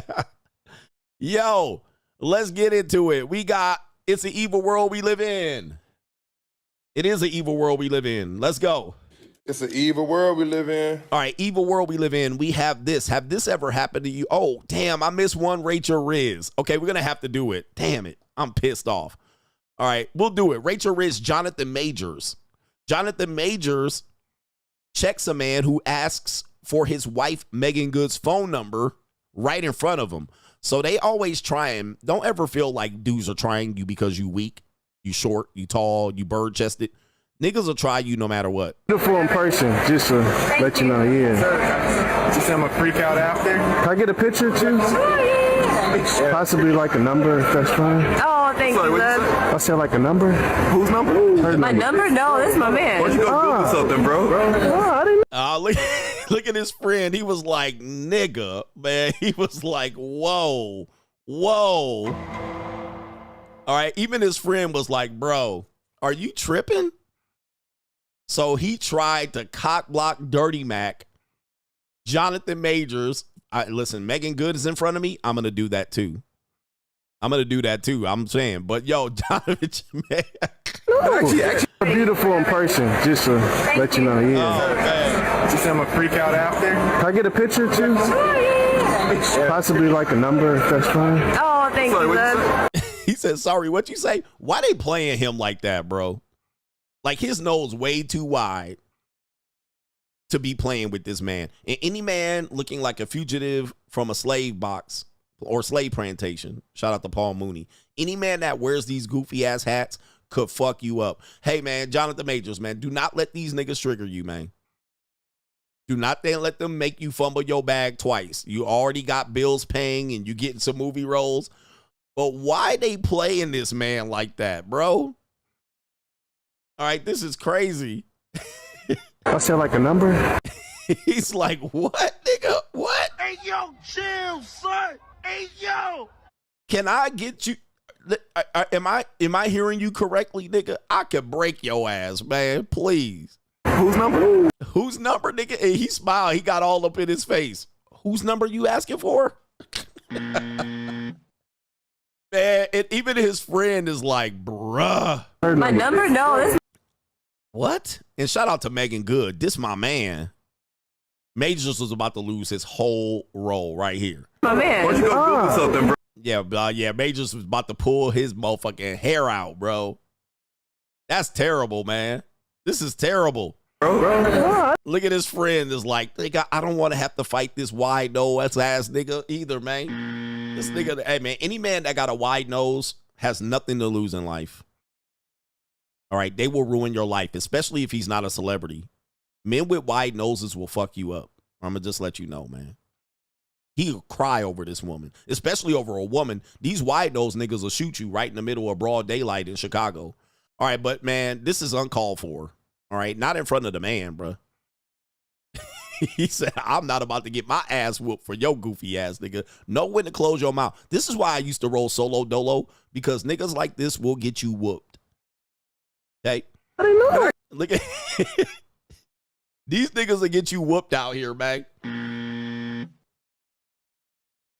White nose niggas come from a legacy of slaves. You know what I mean? Like, they come from a legacy of people who have been bred to do a lot of things, man. And I ain't trying to get my ass whooped for your goofy ass not knowing how to run your mouth out here, man. Man, please. All right, it's an evil world we live in. Goes on. It's an evil world we live in. Okay, have you ever done this? Have you ever been this guy, the good guy, the nice guy, the guy that's done things for a woman and you thought that loyalty is going to be given back? This guy says from lover boy to numb. From lover boy to numb. I'll be your girlfriend officially. I love you. Buddy, I've done this before. I've been here before. Oof. Did the whole thing. I made sure to get her favorite dessert. I remember it was like one of, I think our first date, second date, I asked her, hey, what's your favorite dessert? And I made sure to put in my notes, because I would put everything in my notes that she told me that she liked or disliked or she wanted to do one day. I wrote it all down in my notes. And on the day I asked her to be my girlfriend, I got her the exact type of dessert that she said was her favorite. I forgot what it was. It's been a while. But it was something about when they use like a little torch on top of the little like cheesecake type thing or whatever. And I asked her, like, will you be my girlfriend on this? I called in advance. I called 2 weeks in advance to this restaurant. I was like, hey, yo, can you like get this dessert for her? I don't know if y'all do this or not. Bro, I had the whole staff working all day. They told me this after I asked her. They're like, we've been working all day because we've been so excited that you wanted to do this. We were trying to figure out how to make it pretty and do what plate and what da-da-da-da. Bro, the staff thought it was so cute the way I asked her to be my girlfriend that they gave us, one, the parking for free, the dessert for free, and they just kept bringing us drinks, and the drinks were also free because they thought the way I did it was so cute. I also got her this bouquet of flowers, all that, and it was great. You know, after the date we went home and I spent the night. It was sweet. The next morning I kissed her on the forehead and I went to work, and 36 hours later she told me that she didn't want to be together anymore. And then a couple days after that she was getting cracked by another man. Oh no. Yeah, the pain. 36 hours later, she was getting cracked by another man. And it wasn't just another man. It was a niggy. Niggy. It was Pookie. And it was even before 36 hours, sir. And you can hear the pain in his laugh, because this is what I tell you. Most men can love only once. Once a man crosses this line, he's in love and he intends to be with this woman. He's no longer playing games. Okay, ladies, I know you need to hear this. He's no longer playing games. He's intentional. He's everything a woman asks for and manifests. Even a young woman, she wants this. But gentlemen, she is not going to be loyal. Let me just say this. This does not guarantee loyalty. This does not guarantee that she's going to only want to be with you. Now, some of the times we're doing this with the wrong woman. We're doing this to the pretty woman, the light-skinned woman, the hoe, the white woman, the woman we pedestalize, the woman that is somewhat out of our league and we feel lucky to have when we're young and we don't have any leverage other than this. She might say she wants this, and she might insinuate that she wants this, and this will win her over. The problem is when you're young and you don't have anything else to leverage, you're going to get got. Pookie's still in the background, guys. Pookie's still in the background. Gotcha, bitch. Pookie was been in the background. The guy that was cracking her been in the background the entire time, like some goddamn software. What is that software they used to have? That ad pop-up software. He been in the background the whole time. You might even got her from him. There was a hookup, a situationship. So he been there the whole time, running like some goddamn that look. I can't remember what it was called. Okay, so what'll happen is, though, as soon as you cross this line, gentlemen, this is it for her. She gonna dip. Ad blocker. Yeah, that McAfee software. You know what I'm talking about. Spyware. That's what I meant. That spyware. He in the background running like spyware. Okay? And he watching you do all this shit. When you're dropping her off, he picking her up. So I'm just telling you, man. As a man, unfortunately, when you're young, 90% chance the women that you're doing this from, it ain't going to work out. Okay. And it might break up relatively soon. This might be the breakup. She's going to see this as the jump off. And unfortunately, the women are going to say, not me, not me. Yeah, you guys did a lot of dudes dirty like this, unfortunately, when you were younger. We're talking about early 20s, teens, early 20s. You know, maybe at 28, 29, not so much. Sometimes it is at that late age. Sometimes it's not. It's rarely in their 30s and 40s that they're going to do this. We're talking about when you're younger and you have nothing else to leverage, where you put all of your eggs in her basket. You're going to think she's not going to want to give that pussy up to someone else. She will. She's going to want to. And the other thing is that what'll happen is, what have you done for me lately? You could do this for your wife, and 3 days later, she don't give a fuck. Like, it was like you never did it. She's not going to go back and say, remember that time you ordered that dessert? Remember that time you gave me flowers and took me out on a date? Remember that time you gave me all that attention? You know what? I just thought about it. Here's some pussy. Nope. That was 3 days ago. That was 3 weeks ago, bro. She done already forgot that. The flowers are already dead. Okay? The flowers are already dead, bro. So that is not going to ensure any legacy or give you any pussy points. Maybe for that night, but that's about it. Let me go ahead and play that again, because we've all been here. There's no disputing this, man. Okay. Okay. It's not funny. It's not funny, but it's like, dang, dude, really? Yes, really. Really. That's how long their loyalty lasts, man. Yes, really, nigga. Yes, really. For men, this is a hard lesson to learn. This does not ensure any loyalty. Now, unless she's hell-bent on wanting to get married, she will put Pookie from the background for a minute, for a couple of weeks or years or whatever. But this is where men, when you're young and you don't have nothing to leverage, you tend to do this or tend to Pookie Max. You're trying to find your way. And his way was to go, I'm going to show her she's appreciated. But then what happens is when he gets scarred, then they're going to say he's bitter and hurt and who hurt him and whatnot. Now, we literally see the woman who hurt him. We literally see why it was that he got hurt. So there's no reason for us to say why he's hurt. Oh, and let me add, he's not short. He's not ugly. He kind of a do-rag. He's kind of big. He looks like he played football. Right? He probably looks more overgrown and older for his age. He probably is younger, but he looks like somebody's daddy. Right? It doesn't look like he should be struggling out here. But maybe this woman was a little too much. And he, you know, you might say he's a Pookie. I don't know. I have no idea. I have no idea. But that's what happened. He confessed his love and showed his best effort for one girl, and she stomped on his motherfucking chest. Like Donkey Kong, right?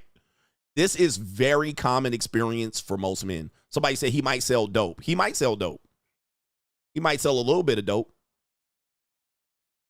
So it don't matter. Like, and we're going to show you, it doesn't matter if you're young, old, big, tall, fat, muscular, skinny. Women could do you dirty out here real easily. Now, we don't know her side of the story, but for sure. Okay. All right, and somebody says she's now looking at him like a simp. Yep, he's expressed this love, and now she's put him in a lane he cannot recover from. Buddy, I've done this before. I've been here before. Oof. Did the whole thing. All right, we ain't gonna go through it again, but yeah, you see what happens. And the other girl wasn't his girl. It sounds like it was a video he was reacting to. I've done this. Let me just say, in my experience, I've done this for women. Maybe it wasn't the right women. We have to admit as men, we've done this for women, and maybe it wasn't the right women. But I've done this, and same thing, bro. It didn't last very long. Now, I did get married to a woman that eventually those things added up, and she was ready to go. It was only because she was ready to get married. It wasn't that I convinced her to. But have you ever done this? And we do have to experience this in this evil world we live in. Have you ever done this? You were with a woman.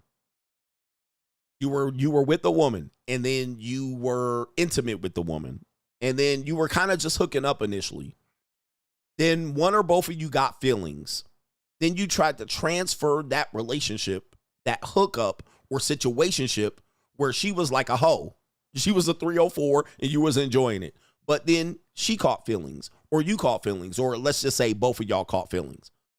Then you caught feelings. Now you're out here trying to showcase a hoe. Then what happens is you guys go through some rough patch. She might treat you like shit. You might find out she's still with Pookie. You might still be with your hoes or whatnot. And she be like, hey, you with your other hoes? I'm not going to be loyal to you. And then you break up. You just be like, I had to break this up. It becomes toxic. You know what happens? What happens is one or both of you, most of the time it's the woman, says, can we just go back to when we were hooking up? Let's just go back to what we were doing. I want you to listen. I want you to listen. I've had this happen many times. Mostly, well, let me not say many. I've had this happen, I know, for twice in my life. What happened was, since you tried to take a whole hookup relationship to a real relationship, it ruined it. Then you guys were still sexually compatible. The woman will say, well, listen, the relationship didn't work out. Let's go back to fucking. That's when you should have known. You should have just motherfucking kept her as one of your hoes. Because at the end of the day, she was like, well, that part didn't work out, but you can still blow this back out. She don't want to lose that. But you tried to make a hoe a girlfriend.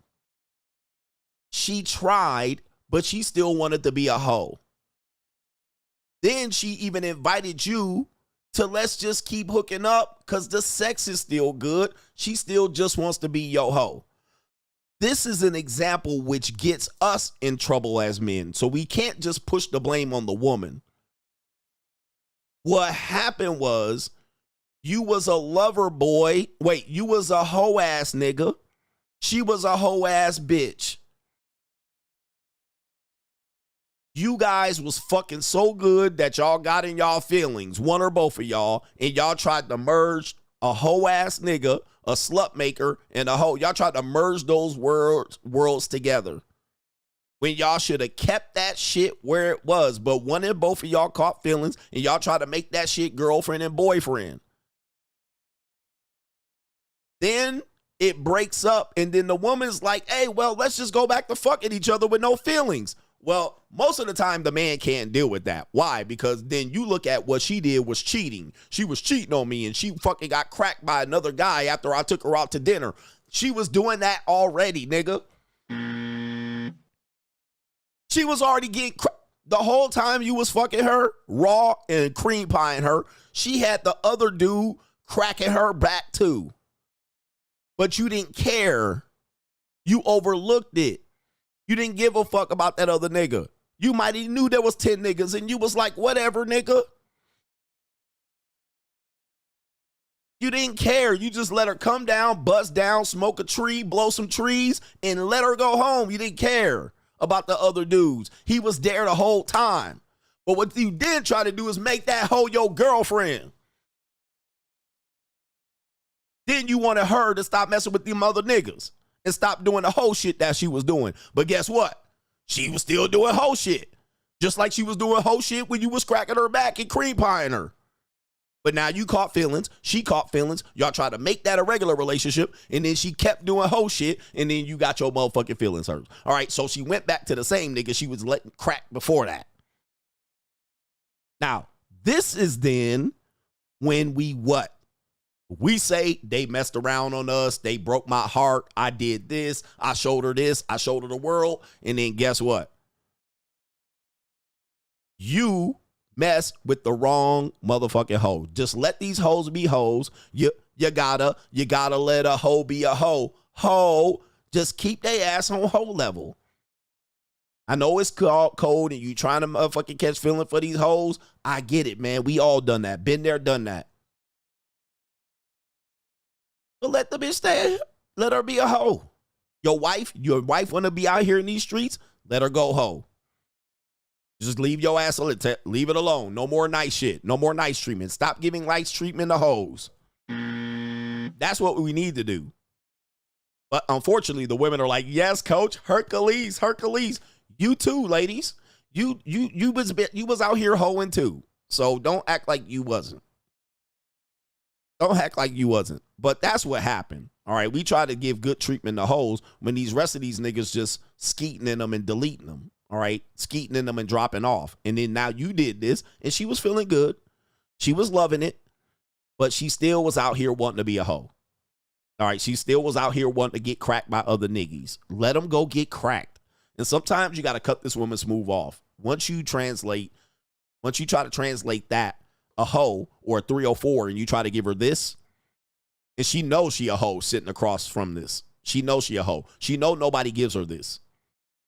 Nobody gives her this treatment. And she don't even demand this type of treatment from other niggas. She might ask for it, but these other niggas, she never presses them for this. But you thought maybe this will win her over. It did for a minute, but her pussy still percolating for these other niggas. Okay? All right. So anyway, we got to be careful of who we giving this treatment to, because really we mess ourselves up. Okay. It's an evil world we live in. Let's get to it. It's an evil world we live in. It's an evil world we live in. I remember, just quickly here. I remember I had this girl and I was so about her. Oh man. And I finally had to break it up because I caught feelings, and she caught feelings too, but she was a little bit more, she was about whole life, right? She was about, doing what she did. She tried to be as good as she possibly could. I broke it up. I'm crying and shit. And she's standing there, ain't shedding a tear. She's sitting there, ain't shed a tear. And I'm over there, and I just feel like, guess what she told me after all that shit? She said, well, at least we can still fuck, right?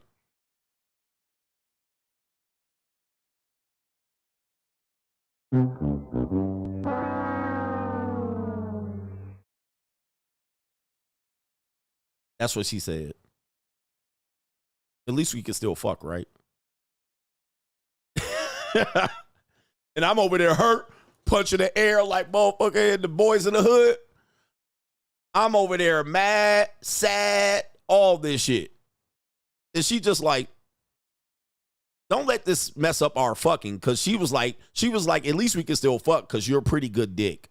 Or no, she said, you're a pretty good lay. That's what she said, white girl.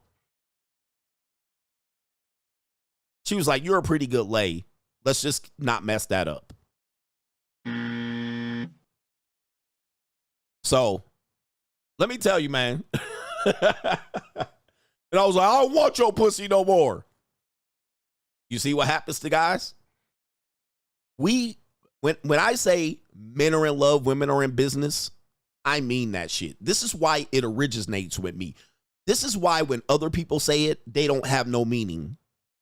I have meaning. I have experiences. I've been married and divorced. When I say men are in love, women are in business, I can tell you why.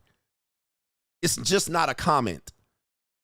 For women, men are in love, women are in business. They know where to put your ass. They know where you lined up and locked up.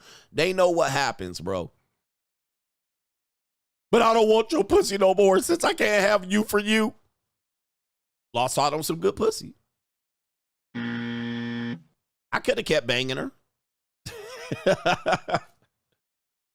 But I the one caught more feelings than her, obviously, and she was wanting to be a hoe. She was like, hey, I just keeping it where we was keeping it. Because deep down inside, she was already cracking niggas behind my back before that. Like, it was like, then I finally caught up to her, and she was like, well, you caught me. I guess you caught me now. Well, now that you caught me, let's go back to what we were doing 3-4 months ago. You was just cracking. We was just cracking. So, men are in love, women are in business, man. They don't really have a love like that you think. They literally, most of the time, just have an attachment to you. They don't have love. They have an attachment to you. So let me continue on. And by the way, I wasn't faithful to her either, which is another complex conversation. This is another complex conversation because, yeah, men get emotional about women, but y'all be cheating on them too. So that's another complex conversation that I do need to break down, and maybe we'll do that tonight. Maybe somebody, all right, maybe we need to break this down as to why men cheat on women, but then when they cheat on us, we go crazy. And we be out here fucking 30 other women on the side. You catch them texting one guy and you lose your mind. All right, we got to really break that shit down because I do that shit all the time. I mean, that one is crazy. We are really, when they tell us we're controlling and possessive, it is true. It is true. We are controlling and possessive. We literally be fucking 30 women. This woman fucks one dude and barely admits it. And we go ham. Bitch, you a hoe, you nasty. You been fucking niggas behind my back. All right. And you like, she looking at you like, yeah, but I knew you were with 30 other women. And she didn't even say nothing. Why? Because you was laying, you were a good lay. You were really just a hoe to her. You were really just a hoe to her. He says, all about ego. Men, it's all about ego. We get our ego. You're right about that, Marsh. I said that earlier. It's ego to men. So, yes, our ego gets attacked, and it's never the same. We want to own and control these women. My nigga said 30. Yeah, it's different for us. It's just different. It's one of those double standards. It's just different for us. But this is the truth. We be getting emotional over a girl. She did us dirty. Wasn't you cheating with like 20 other women? Yeah, but she shouldn't be cheating them on me, though. It's a real thing. We do have to address this issue here. All right, anyway, I know, man. We're going on and on here. We got, what is this? It's an evil world we live in, ladies.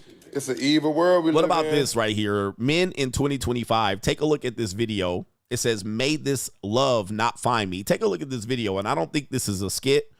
I don't know what the context is completely, but apparently they're out here watching these people in these boats, canoes, if you will. And if you take a close look, the women are paddling in half of the boats here. So you can see this right there. There's a woman paddling in that boat and a man sitting there not paddling. You have this woman doing the same thing over here. It looks like she's paddling the wrong way. You have another woman over there doing the same thing, and he's staring at his phone, and they got the oars in the water. Take a look at this. Have times changed across the board? I do see two people that are not doing it. I do see two men that maybe it's they wanted the women to practice, because I do see a husband and a wife team over there. It looks like the kids are doing it. I do see a man doing it for a woman there.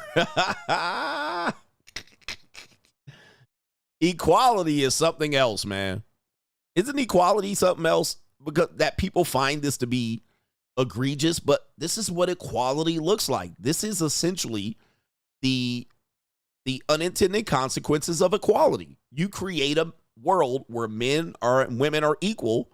Well, this is going to be the result, okay? It's not just going to be equal in job and making money. Men are going to take it literally. We're equal. No more catering to you, no more pedestalizing you, no more protecting you, no more any of this, no more doing the heavy lifting. No, you can do it too. Okay? So equality definitely does get taken literally by men, and women want equality in just one arena. We're supposed to separate equality only in the workplace, but then when it comes to romance and dating, then there's still a patriarchy. There's still men should be men traditionally. But there you go right there. This is interesting. And what they'll do is they say these men are pretty princesses. They want flowers. They want to be pedestalized. They want female treatment. They think they're the prize. But the problem is these men have grown up in a world. You have to realize if you're a millennial or younger, they've grown up in a world where men and women are equal. So they don't see this whole idea of serving them and being a provider and protecting them and putting coats over puddles and pulling out chairs. They don't see it. And to be honest, they've been told that women are better. They're stronger. They're faster. They can fight. You know, transgender women or men or women, whatever they want. So what do you expect these men to do? You expect them to want to, put on their chivalrous cape? No, that's not how they got boss babes and I'm a bad bitch and I got starting businesses and we're buying more houses and we work more than men. These men need to get their shit together. Well, there they are right there. Okay, there they are. That's equality. Here we go. It's an evil world we live in. You just as strong as me. You just as fast as me. And you can make just as much money as me. You can row this boat. All right, row it, baby. Push. And somebody says she probably booked the trip. She probably made the plans, all that. And he just showing up, bitch. Show up. We got one more and then the main event. We have Dr. Cheyenne Bryant. Dr. Cheyenne Bryant. Dr. Bryant explains why she won't get into a relationship with a man who already has kids. Okay, we were talking about this earlier. Somebody super chatted this. And listen to her response. Me and Dr. Cheyenne Bryant actually agree. But I said this years ago, and people thought I was crazy. Maybe we're both crazy. Dating someone with kids is a form of polyamory. Interesting. Let's play the video here. Let me ask you this. Are you okay with a man who already has children? No. Okay. Why not? Deal breaker. Deal breaker for you? Why because not? I want my own family. And you feel like you cannot have that with a man who already has children? That is a form of polyamory. Really? Explain that, please. Okay. Polyamory doesn't have to do with us all living in a household together and we're all doing the do. Polyamory is outside relationships that I'm okay with. Facts. I agree. I've been saying this for years. This is exactly the truth. So if I'm in a relationship with Paul, I have to be okay with him having a relationship with the mothers of his children. True. Yeah. I would hope he does, Yeah. Right? So although he's not sleeping with him, or we would want to think he's not, let's just take him as being a good man. He's just co-parenting and doing it the right way. Yep. Well, when Christmas or holidays come around, or a birthday party or a wedding or graduation, Paul has every right to spend time with his kids. And if the mother is there, I mean, they procreated together. It's not a crime for her to be in the same room as him. That's what co-parenting is, healthy co-parenting is. If I agree to that, I am now, or I should be attempting to be healthy with these women, right? If I'm going to love him, I love Paul's kids. So now I'm in a polyamory relationship that I'm agreeing to be in, because although you're not sleeping with this woman, we all are a family. Facts. Listen, I might be critical of Dr. Cheyenne Bryant, but I said that years ago, because I've been saying that you guys are, the woman's getting, now she's framing it as the man has multiple baby moms, so she won't do it. But let me just say, that's rarer than women who have babies by multiple men, or at least a child by one man and a husband or a support system by another. So I said that years ago. I said, we've been doing poly. I said the black community's been doing poly since JFK, since LBJ. They've been doing poly. Since the plantations, they've been doing poly. I'm like, you guys are in polyamorous relationships, meaning that the woman gets financial support from one guy, emotional support, and sexual support from one or multiple guys in that relationship. I've been saying that for a long ass time, and y'all thought I was crazy. I said, and the reason why I said it is because I said, you guys think you've been practicing monogamy, but you don't. I was like, you've been doing poly relationships where there's either multiple women or multiple men, stepmom, stepdad, before daddy, after daddy. I used to have a picture of this black couple, or a black kid. It was a black girl and 3 men. And she said, this is the before daddy, the after daddy, and the middle daddy. And it was 3 men raising 1 girl. It was a man that was a man that came into the relationship after the kid. There was a man that thought she was the dad. And then there was a guy that was the real dad. And I was like, that's poly. So that one mom has 3 men supporting her and 1 kid, either emotionally, financially, spiritually, or sexually. That is poly. That's a poly relationship. That is not monogamy. Most of you guys have never practiced monogamy, true monogamy. And then you think when I'm against monogamy, you call me the bad guy. I'm like, you guys haven't even practiced monogamy. Monogamy to me is one partner for a lifetime. Okay, now it might not happen initially, but essentially you would have to practice it over a period of years. You're married for 20, 30, 40 years. That would be monogamy. And both of you guys were faithful. That would be monogamy. And both of your kids, both of yours kids are only from those people, right? The two people who are married only have kids from those two people, not outside people. That's monogamy. You guys haven't practiced any monogamy. You've been practicing forms of poly. Then you want to come in here on your moral high horse and talk about how monogamy or how non-monogamous people and people who sleep around are destroying. No, you guys aren't practicing it at all. In fact, if you think you've ever practiced monogamy, you will find out you've never practiced it. You practice temporary sexual exclusivity, maybe. If you've been hooking up and you got kids by other people and then now you have a new relationship, this is not monogamy. I'm sorry to tell you, if you're raising kids from another person, stepdad, stepmom, that is not monogamy. That's temporary sexual exclusivity, period. So I do agree with Dr. Bryant on this one. I do agree with her. I rarely ever agree with her, but I haven't listened to her thoroughly. Now, I find it weird that she's talking about if the man has this situation, then she refuses. However, when women are in this situation and they want men to do it, then it's somehow not the same. Oh, it's different. Right? It's different. So she doesn't want to date men that have children because it's poly. Guys, men have been doing these poly relationships and encouraged to do them since forever. Let me ask you this. Are you okay with a man who already has children? No. Okay. Why not? Deal breaker. Deal breaker for you? Why because not? I want my own family. All right. So if men say this, and by the way, this woman's in her mid to late 40s. All right. Baby, it's too late, honey. You're not getting your own family. And she's a alleged Lily Lintlicker. So there's that. All right. But anyway, I want my own family. Men have been saying that since the beginning of time and call all kind of names. But I think men have a right to determine if they want to have their own family and not forced to raise kids of other people. So men should have the same ability. They should have the same ability to say this without facing repercussions. And you feel like you cannot have that with a man who already has children. That is a form of polyamory. Facts. I'm rare to say, and I would fold up Dr. Bryant. I would clap her little soggy cheeks, all right, just to let her know if she's listening to me, which apparently you're listening to me, or maybe we came up with the same thought. But yes, this is polyamory.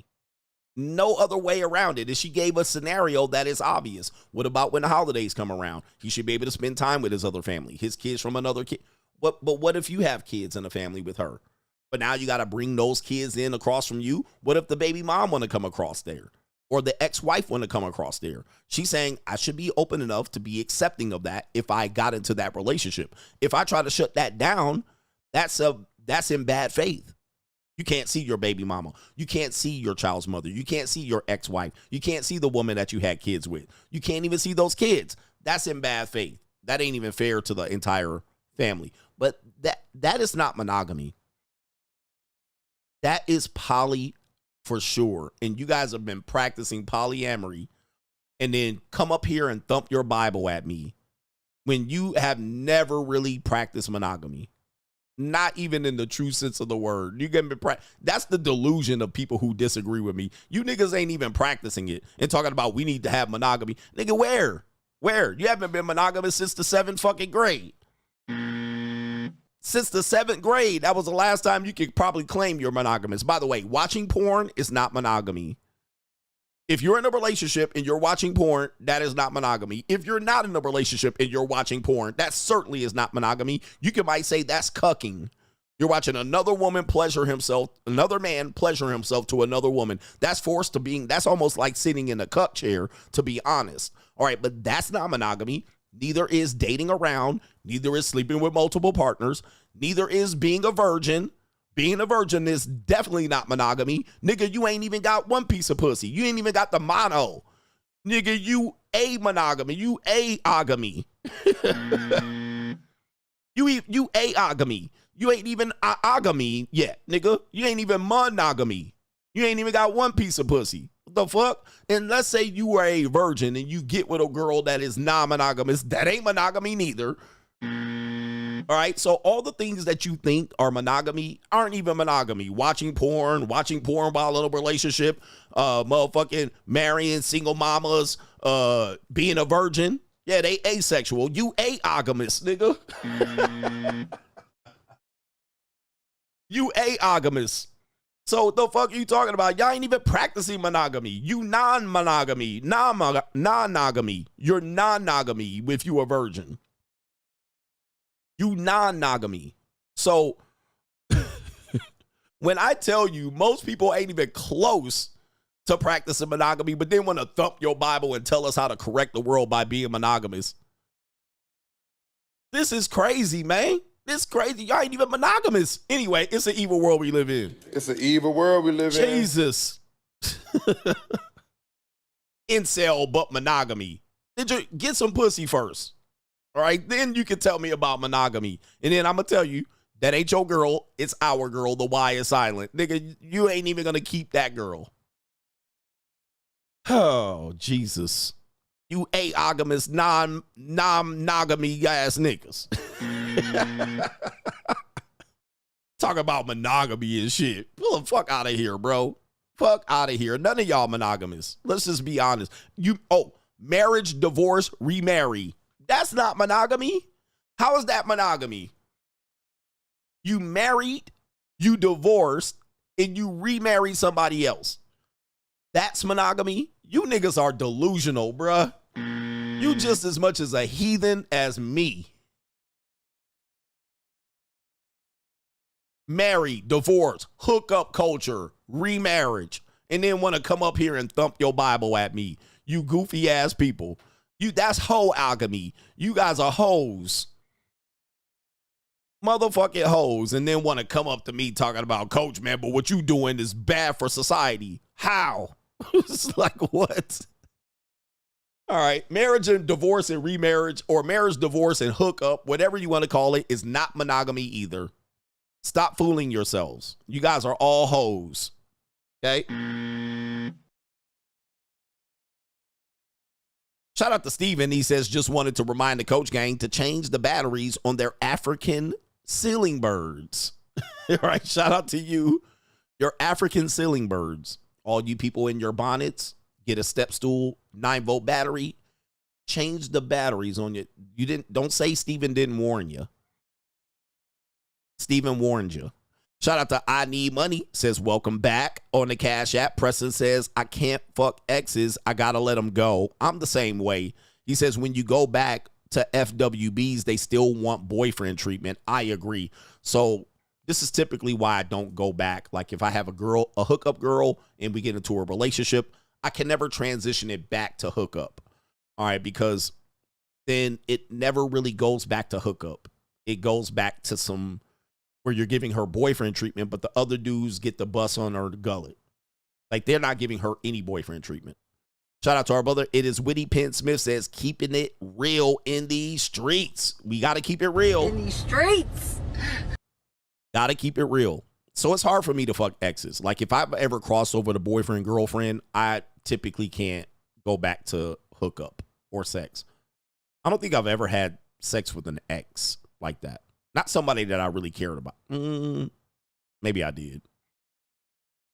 Shout out to our brother Sang X. He says, coach, these hoes ain't loyal. Found out a friend's uncle self-deleted yesterday. Oh, man. He said they built this very successful home care business together, balling out of control, found out the wife cheated. He beat her. He went to jail, got out, and ate a bullet. A blessing in disguise, wasted.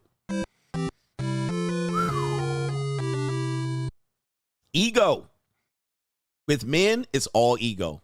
With women, it's all money.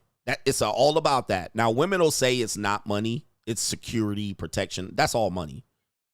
She has to feel secure. She has to feel protected. She's got to believe that you can support her during a tough time. She got to be able to believe, evolutionary psychology-wise, that you can support her while she's pregnant. Like, these are all things women think about that men never think about. Why do these women care about money? Because when she's pregnant, technically, she's down. She can't support. Now, we know they can work. We've changed a lot in the past 50 years.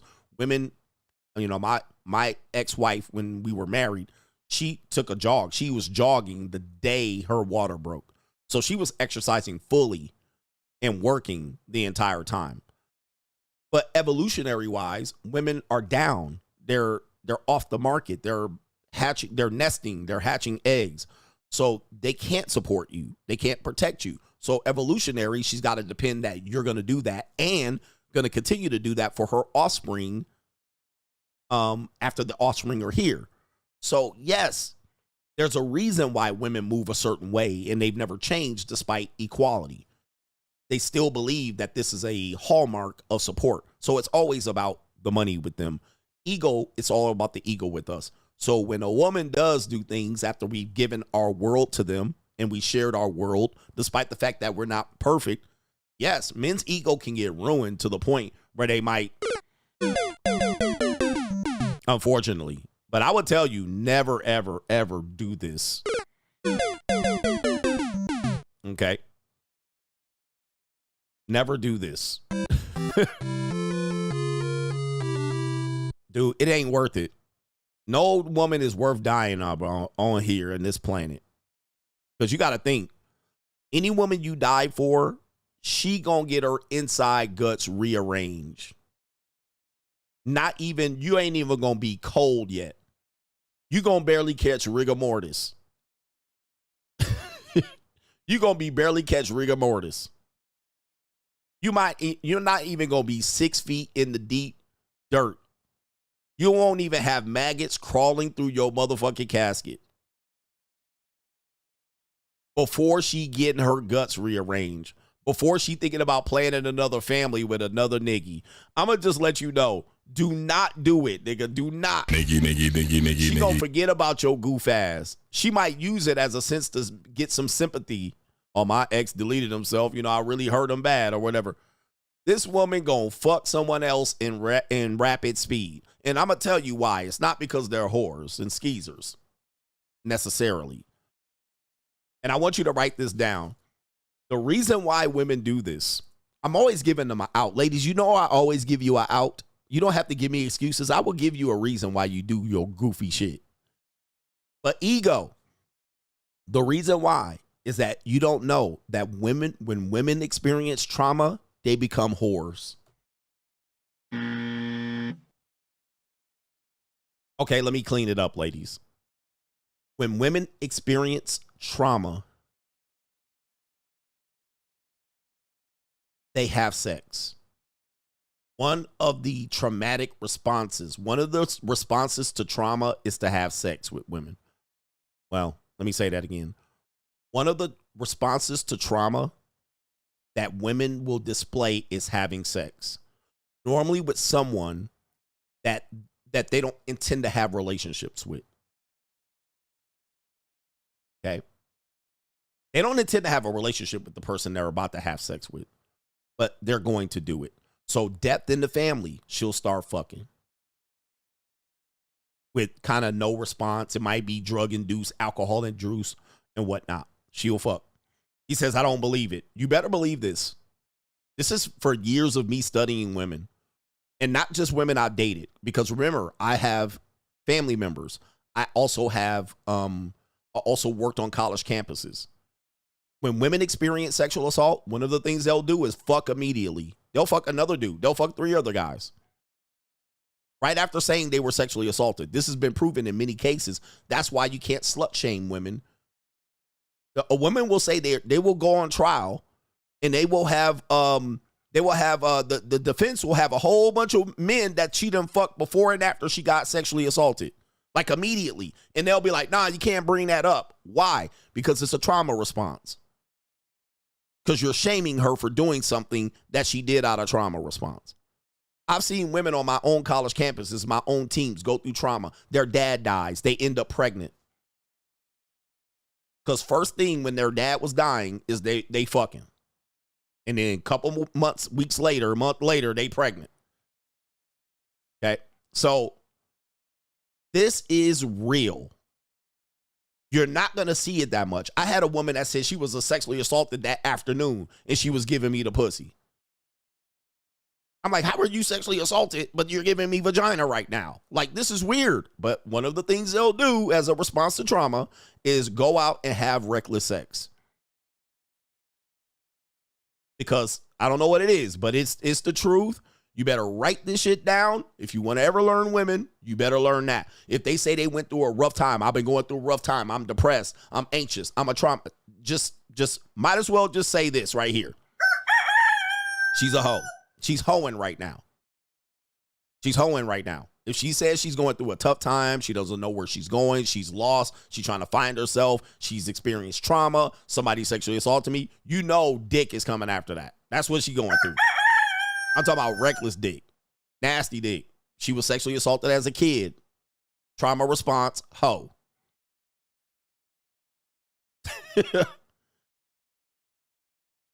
Just letting you know.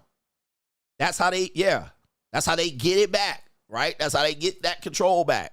They get fired from a job. They lost and aimless. So you think she just firing off emails? Nope, she fucking. She got laid off from her job. She gonna fuck a lot of dudes. I just heard a woman doing that. I just met her the other day. She said she was struggling. She don't know where her life is going and this and that. She quit a job because they were underpaying her. She's waiting for the new job to start. And guess what? She told me a couple of times she hooked up this month. One time she couldn't remember what happened, but she woke up and it must have been good, she said. But she got a yeast infection from some dude eating her out. Like, when I'm telling you, she said, I got drunk and blacked out, woke up, and it must have been a fun night. That's what she said. So when I'm telling you, one thing you're going to have to understand, and if you have daughters and you have any of these people in your life, sisters and this type of thing, once a woman says she's going through a tough time, a rough patch, she was lost, aimless, finding herself, she's switching journeys and all this, you know dick is right near her, bruh, right near her temple. She getting dick slapped on her forehead. This is what you have to understand. She said she was sexually assaulted. These are all things that are going to add up that she going to end up telling you she was doing something reckless. She got an orgy, train, gangbang, blah, blah, blah, blah, blah, blah. Is she going to write it off as a response to the trauma? It was something I was going through. My parents kept kicking me in and out of the house. Hoes. Hoeing is right around the corner. Because you think, what did she do? Where did she go? She got kicked out of her house. She hopped on dick. Right? Yeah, and they fucking raw. So I'm just letting you know. You better understand this. I'm giving you everything I give you is not conjecture. It's not made up. It's not to be extreme. Trust me, gentlemen. I'm telling you the cheat code. You better accept what I'm saying. Men ego, women money. Women trauma, cock carousel. Understand this and take notes and operate accordingly. Because it's the truth. It's the truth. That's when she's going to have all that wild, memorable, wild, crazy sex that she can then harken back on and then somewhat fuzzily remember. And where she's going to say was, I was going through a tough time. I was laid off from my job. I got trauma. Some dude tried to sexually assault me. Then there's going to be drugs and alcohol all centered around that. A lost life. And she was trying to find herself. And then but when you show up, you're the good guy. Then you're going to stabilize her. She then will have direction. You're going to give her a sense of purpose. But that whole life is going to be right around the goddamn corner. Yep. Her healing. Healing is another one. If she's healing, if she says she's healing, she healing from dick trauma. That's what she healing from. Just let you know. That's another one. That's another phrase. As soon as you hear that, just know she been dicking down, getting dick down. And you are going to be the stabilizing force. You're going to get her out of that. You're going to guide her out of that. You're going to show her who she is and who she could be. Now, that's going to be temporary. But once she opened up Ho's Pandora's box, she cannot close it because she's going to get freaked. She's going to get freaked in a way you can't freak her no more. Okay? And she's going to harken back on all of these days where she had 3 dudes and they all was one wide in her face, one in her damn waist, and one on her feet. All right, one waiting on the side. She going to remember those days. Those days never go away. Those memories never go away. They always will pop back up. She might not share them with you, but she'll just be sitting there and those memories are going to be popping back up. She might want to go back to that. Yeah, finding her truth. These are all hoe faces. All right? These are all whole phases. Yep, the freak offs. The memory's going to come back up. All right, with 6 dudes surrounding her, and she just was in euphoria. And you're going to try to guide her away and keep her away from that. You don't want that. That's bad for you. And she's going to say, yeah, that's bad for me. But she'll want it. Just because something's bad for you, and she might acknowledge that it was bad for her, doesn't mean she won't want it. Like, for instance, you guys do drugs. You know they're bad for you. But when you fiending and itching, you go back to the drugs. Just like women, they go back to whole life because they fiending for it. They've opened themselves up for it as a possibility. They knew how to get it. They knew who to engage with it with. They knew the type of dudes that would do it. They start itching, even though it's bad for them. They'll do it. They're going to do it. All right, anyway, you see the women be quiet in here, bro. But I'm telling you the mother-sucking truth, man. I'm telling you the truth. It's what it is. You can handle it or not. Can you handle the truth? Do you have the stomach of what I'm teaching you over here? And I ain't even reaching. Do you have the stomach? All right. I ain't even reaching. And don't let her be off on no drugs or alcohol. And she's going to harken back. Anybody knows there's things that help each other that go together. Like, for instance, I have a sweet tooth. So because of my sweet tooth, what'll happen is, and anybody that's had addiction or did bad things, like a sweet tooth is bad addiction. So if I do one thing, I associate that with something else. So if I'm like, I remember if I go play basketball, I would go stop at 7-Eleven and then I would get Gatorade. Well, Gatorade goes with Mike and Ike's. For me, for people who have this addiction. I can't just have the Gatorade because I've always had Gatorade and Mike and Ike's together. Like that's an example, Gatorades and Mike and Ike's. So because I associate these things together, I can never really separate them.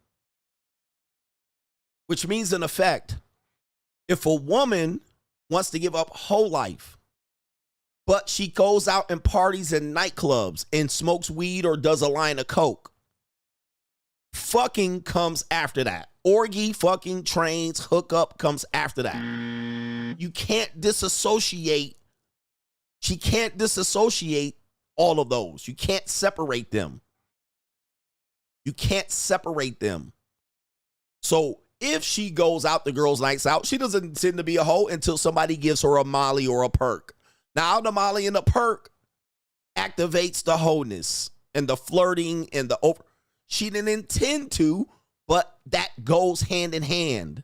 So then she said, I wasn't going to do it. I was just enjoying the nightclub atmosphere. But now then somebody handed me a Molly. Boom. Now it's a train.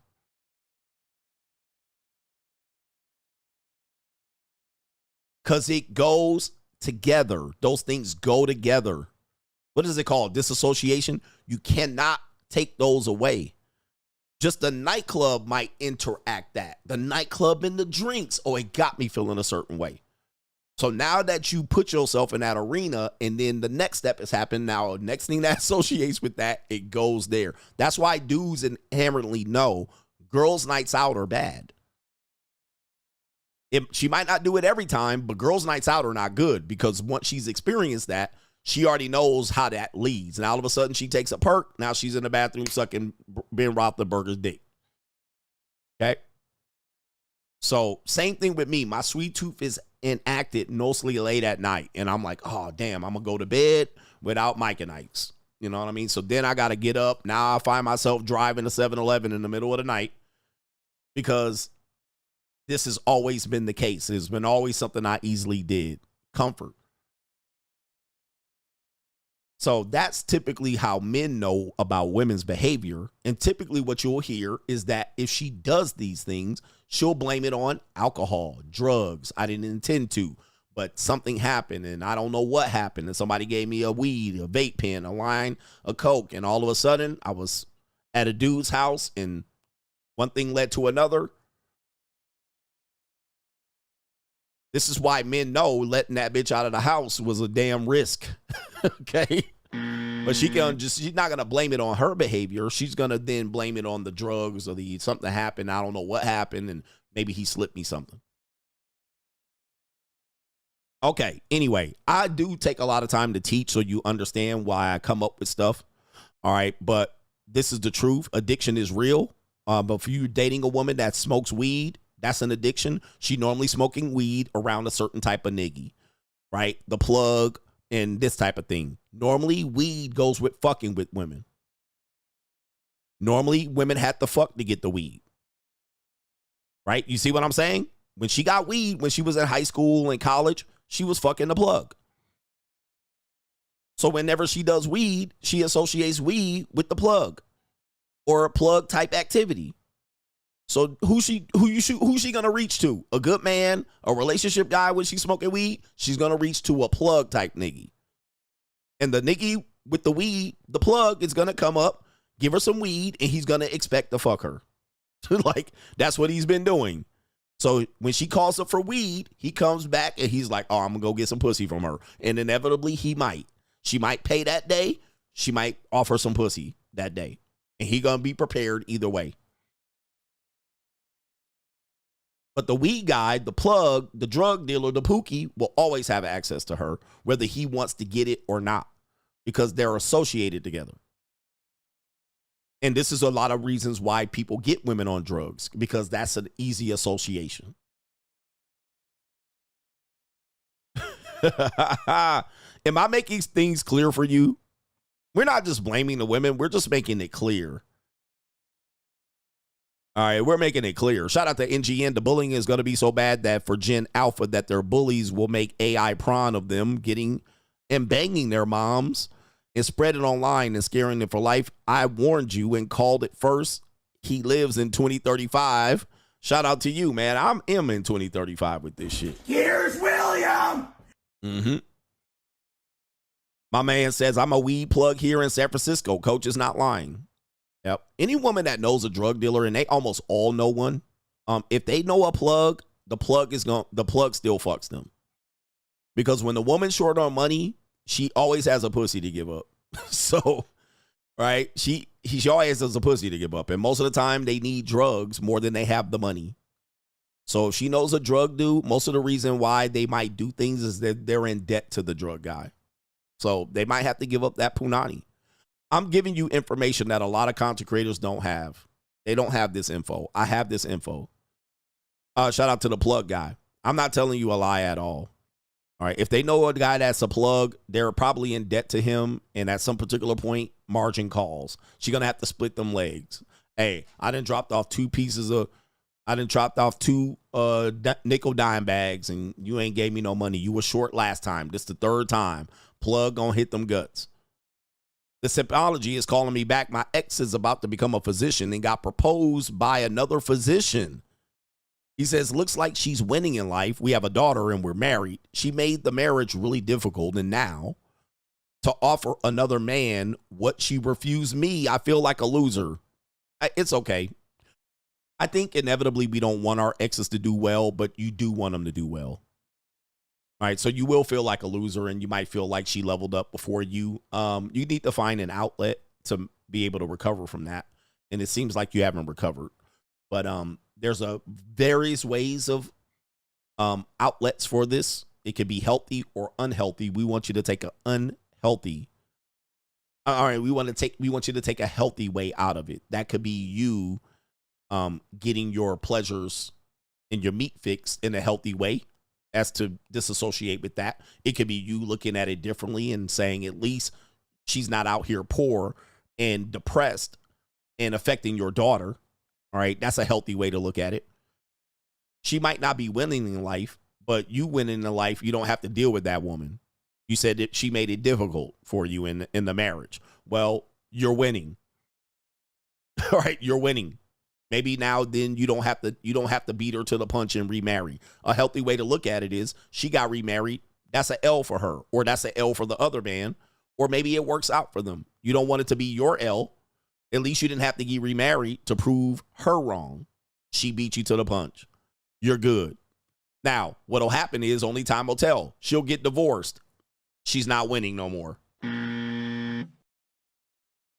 Okay, so you're fine. you're fine. Just go ahead and just go on and get some punani on the side and you're good. Go back to a quiet-ass home and realize he ain't going to have a quiet-ass home.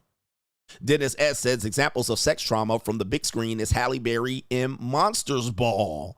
Make me feel good. Woo-wee. They not ready for that, Dennis S. Men are not ready for this. One thing for things here, and I think we got to close up shop here, but I do have the main event. For women, what men have to understand, what men belief system about women is that when women have sex, they didn't intend to, they didn't benefit from it, and it didn't feel good. They reluctantly gave up the punani. What men have to understand about women is that it makes them feel good. And even further than that, the dynamic of sex that women are looking for is most of the time they're looking to be dominated.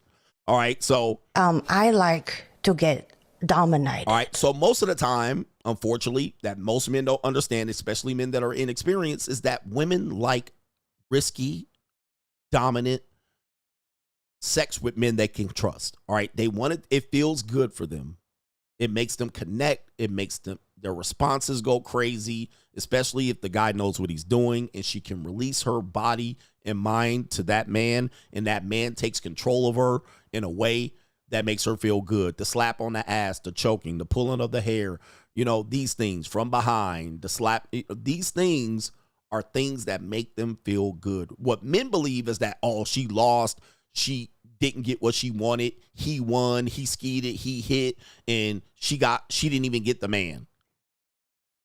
They don't need to keep the man, especially that type of adventurous sex. She doesn't need to keep him. It wasn't a loss. She got what she wanted. She won in the situation, right? So men think sex is a loss for women. You still think that. Oh, she lost, because we often hear them being victimized. Oh, I lost. He took advantage of me. He misled me. He sold me a dream. He did this and that. But it's not like that. They want to be picked up. They want to be ragdolled. They want to be tossed. They want to be dropped on the bed. They want to be pushed over in positions. They want their face in the pillow, right? This is a natural thing that they want. Because it looks like they're being taken advantage of and ragdolled, we believe like, oh, they must not want that. That's why you think Cassie's a victim. Oh, she got used and abused and played and misled and Stockholm Syndrome, and he was doing that. She wanted every bit of that, and it was proven. So did Daphne Joy. What they wanted was a different outcome of the relationship. That's why they felt slighted. They wanted Diddy and his kids and his marriage. That's why they were mad. Not because he treated them like shit and dogged them and had other niggas dogging her in the bed. That's what she wanted. She enjoyed it. It made her euphoric. She did not lose. She won every bit of it. She wanted other men jerking off on her. She wanted that. What she wanted then was Diddy to financially support her forever. That's why she got pissed, and that's why she went into the court cases.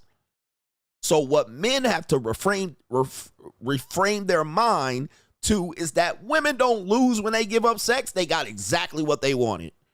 They picked the right person. It was never the wrong person. It was the wrong person on the outcome.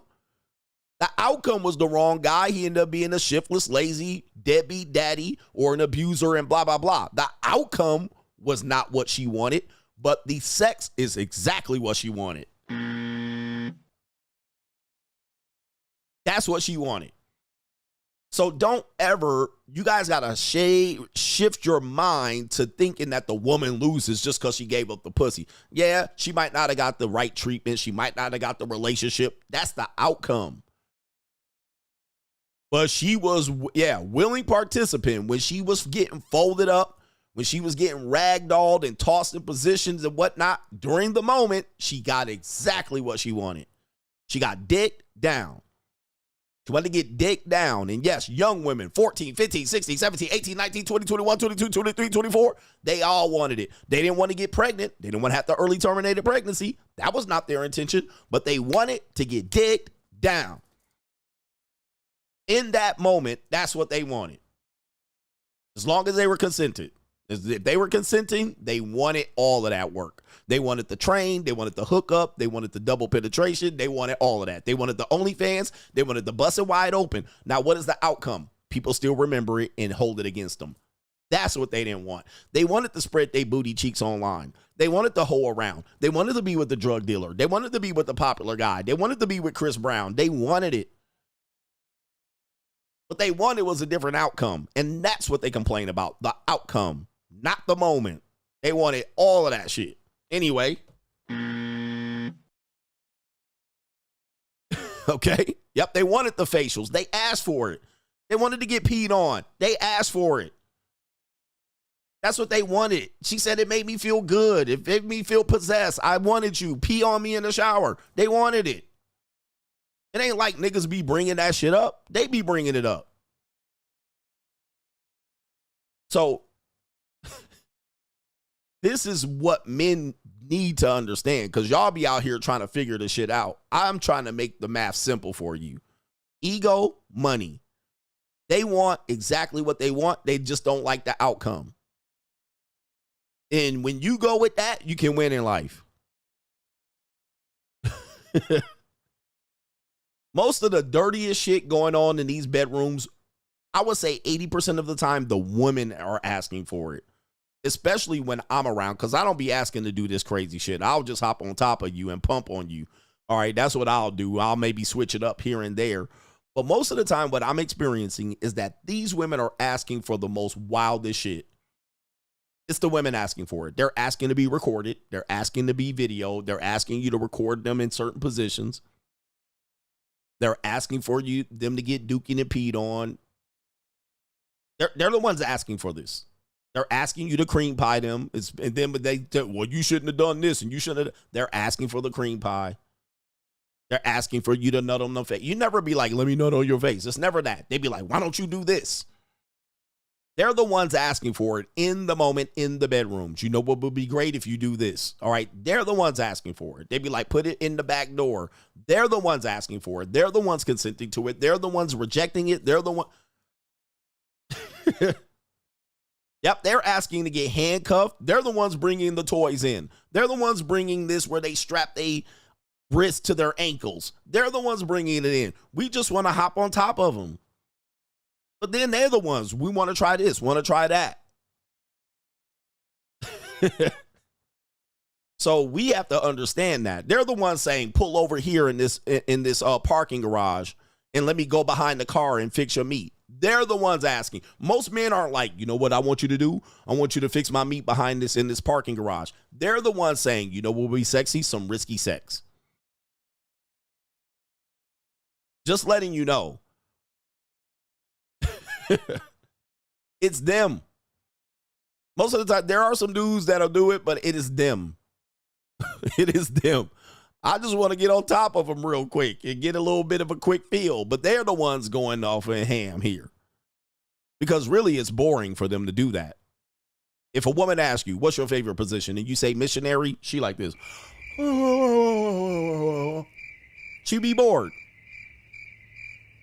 She would be bored. 9 out of 10 women, if you told them you like missionary, she would be like, ho-hum. That's regular to them. They've been doing that since they was 13 and 14. That's nothing to them.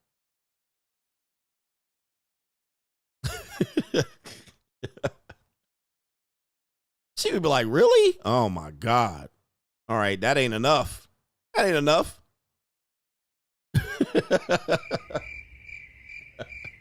He said, keep that shiesty on. Yep, keep the shiesty on. Wear some Timberland boots. Wear it, come in with a black tank top looking like 50 Cent. Why don't you climb through the window? That's women doing that shit. Climb through the window with the Pookie shiesty mask on, holding a bat, dressed in baggy jeans and Timberland boots. That's them asking. Dude, they don't ever ask. That's them saying, you want me to dress up like a sexy nurse? They are the ones asking that. I got this cute little costume. That's them. They're asking for this wild shit. But you, on the other hand, thinking that these women are innocent and they lost. These are the women right here that be wearing glasses to say, why don't you finish on my glasses? You don't be like, let me finish on your glasses. All right, that's them. Okay? That's them. Trust me, it's 80%, 90% chance that they're the ones bringing that crazy shit up. It ain't the men because we could just do missionary and be done with the whole thing. All right. They got to have a whole thing. I've been waiting to try this with somebody and I've been waiting. I got this costume.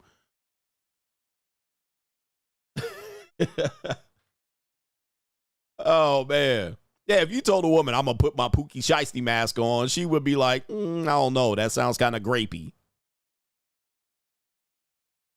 Okay, let me get to the main event. Enough of this shit.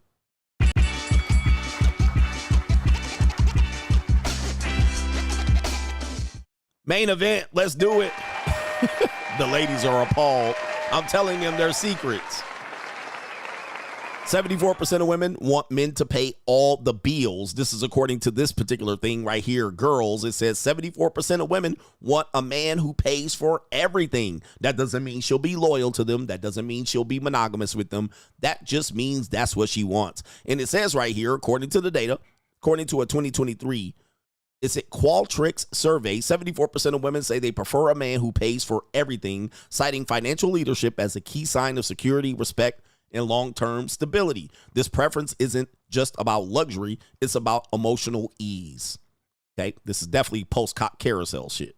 It says, in fact, a 2022 study in psychological science found that women are biologically more likely to seek partners who with resources, stability when considering long-term relationships. I'll read it again. The study found that women are biologically more likely to seek partners with resource stability when considering long-term relationships. Guys, I just so you guys know, this is after hookup culture. This isn't what they're going to do before. Not at 19 and 20 and 21. They're going to be in these streets before that. Why? Because consistent provision is often interpreted as protective, supportive, and a peace of mind. They always want to go to biology when it suits them. As living cost soars, this is important. Now that the economy is kicking their ass, and I said this before this, I said when we have an economy that shifts away from where they cannot be so supportive, feminism will end. Okay, and I said that in 2019 when I was saying that we're going to have a tough economy coming up in the future, and I was right. I said when that happens, you're going to see women pivoting back. Okay, because now the living costs is they can't support themselves. They need 2 and 3 jobs or 1 job in an Uber. But the living cost soars and burnout rate rises. They're burnt out because they're burning both ends of the candle. Many women are rejecting the strong, do-it-all women. See that? That's all it took. Tough economy. And it says, in leaning into a lifestyle centering around peace, rest, balance, and AKA a soft life. Okay? So I predicted all of this. I predicted this when the economy was good. It's not about laziness, it says. It's about settling for chronic stress. Okay? It's about not settling for chronic stress. Sorry for my reading there. And this woman says 74% is a very low percentage. Are you sure? Okay, of course not. Should be 100%. As a woman, I approve. This is called being smart. All right, good. We pay with our health, giving you children. This one says it's not about even the money. It's mainly about the man who takes control over things and is responsible. Remember, this is about after hoe culture. This is after they hold themselves out. I mean, duh, wouldn't that be the ideal? All right. Who are the 26% of them who are paying their own bills? This one says only 74%. You see the consensus around the women. I ain't the 26%. This is more centered around the economy. They're no longer being able to use one job to be able to say, I could do it on my own or partially. They know even if they did it on their own, they can't even make the partial. So they need at least somebody else to complete them. So this is what's happening. We have an economy that is not beneficial to them being boss babes. Careers are going the way of the dinosaurs, especially stability in careers. You have AI. You have non-DEI, no DEI, no affirmative action. So you don't have them benefiting from these things that essentially kept them afloat. So what are they pivoting back to? Men need to take care of us. So now you see more prevalence of OnlyFans, sugar babying, and this type of monetized dating. As I say, all men pay. Predicted this. I wrote about this in my book, The Evolution, and now we're here. So anybody that's trying to fix this, right? How do we fix this? There's no fix. This is where we are. All right, there's no fix to this. You ride this out. Maybe it lasts 10 years or 100 years. This is the new world we're living in. New world. And by the way, they're unapologetic about this. So again, that doesn't mean they're not gonna hook up. Doesn't mean that while they find a man who pays for everything, that she'll be sexually loyal to that guy. Understand, they may be sexually loyal to you. Remember, this has nothing to do with sexual loyalty. This has only to do with this. I'll read it again. Leadership, security, respect, long-term stability. That don't mean she ain't gonna fuck somebody else. Or she ain't gonna fuck somebody else that has less than you. Or fuck her old hookup friend, her own fuck buddy, her own situationship. She's still gonna have that guy. And it says right here, it's about emotional ease. Not about luxury, but putting myself at ease. Women believe that they need to be put at ease. I can't change that about them. They believe that's their natural setting. Unfortunately, during the 80s and 90s and 2000s, they were working against that. We want to be out here, just like this woman said right here. Remember this woman said, why are we working? Right here. The fuck? Like, I feel bad for these kids that are out here playing and shit, bro, because this is all the freedom you get, bro. Like, she's like, what's the end result? We just going to keep working for 40, 50 years? Yes. It was fine up until economic disaster, right? These women were going to work. They didn't need you. But now they're like, hey, the best thing we can get is men to pay for our shit. All right? We're burnt out. We want a soft life. We want balance. We want peace. We want rest. And they will not get rest until there's money. So for women, it's money, regardless. They're going to call it peace, rest, ease, all of that stuff. That's money. Men, it's ego.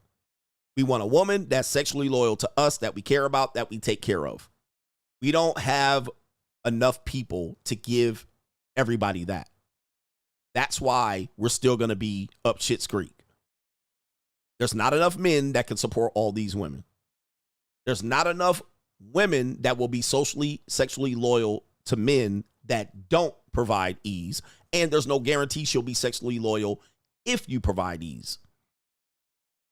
There's not enough men that are going to put themselves in a position to gamble on this. Not here in America, not in the Philippines, not in Thailand, not in Colombia, or none of that. So that's where the problem is. That's where I think the problem is. There's just not enough people to service everybody. That's not enough. All right. So I can do it, but I can only do so much. I only got so much money and so much dick. Now I can do it for 1, 2. I can certainly do it for two or three women. Now, once the money goes away, everybody knows the girl is gone. So once I don't provide that, I was providing it, I don't provide it no more, I lose the girl. Everybody knows that. That should be par for the course. That shouldn't even be anything people are worried about, because that's certainly true. Once the money's gone, or once that ease is gone, she's gone. She's going to start finding another person to provide that. Whether she finds it or not is irrelevant.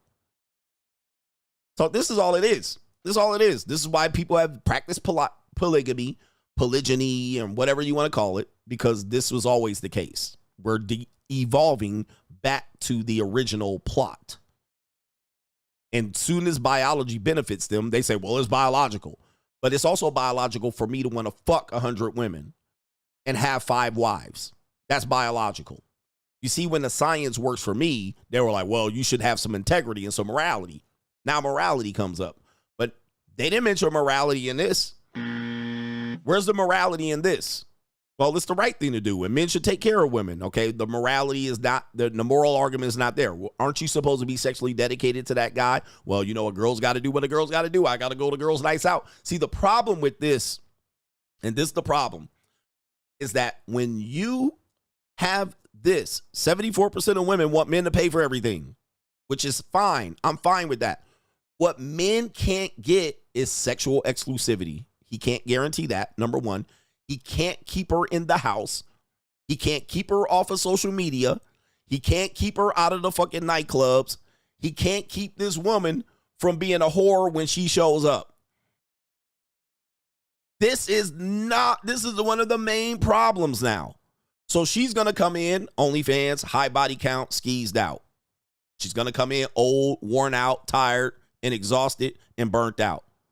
She's going to come in still on her social media. She's still going to come in on her OnlyFans. She's still going to come in on her Twitter. She's still going to come in with her Snapchat. She's still going to come in with her Pookie ass nigga. She's still going to come in with her ex-drug dealer boyfriend. She's still going to come in with her past. She's still going to come in and say, you can't tell me shit. She's still going to come in and say, you can't control or own me. She's still going to come in and you're still doing this. This is the problem.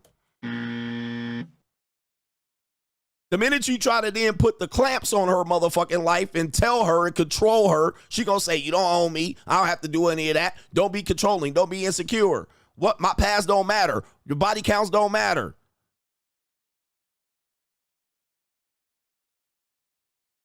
You see what I'm talking about? Can't keep her male best friends out of this shit. Can't keep her hoe ass friends out of it. You gotta take all that bullshit. See, this is the sad part about it. That's the part that they didn't include in the article. Even if you paid for everything, she's still bringing that bullshit baggage right into your motherfucking lap, and you supposed to just accept it while then tricking on her the entire time. They still bringing that bullshit. They don't want to give up that whole life. They don't want to give up that past life. They don't want to give up their whole ass girlfriends. They don't want to give up that goddamn girls' nights out. They don't want to give up that social media. They don't want to give up none of that shit. Then you cover all their student loan debt. You inadvertently raise her sexual marketplace value. You put her motherfucking mind at ease. You give her a mommy makeover, a tummy tuck, breast implants, BBL. You give her a face full of makeup and Botox. Bitch still out here sucking dick. All right? Or she emotionally sucking dick on the internet. You give her a house, pay off her fucking debt. She's still out here in these motherfucking streets. Tell me I ain't lying. In these streets. Tell me I ain't lying. You supposed to be a guy that pays for all this shit, yep, but look the other way when she doing crooked shit. You supposed to not care. You supposed to be secure and not worry about her and her male best friends and her ex-baby daddy Pookie. See, that's the problem. That's why you don't get men that want to do this. But let's check out a man that does want to do this, by the way. These are all the things that this space has talked about for years, and we shame women for this, thinking that they would be honest.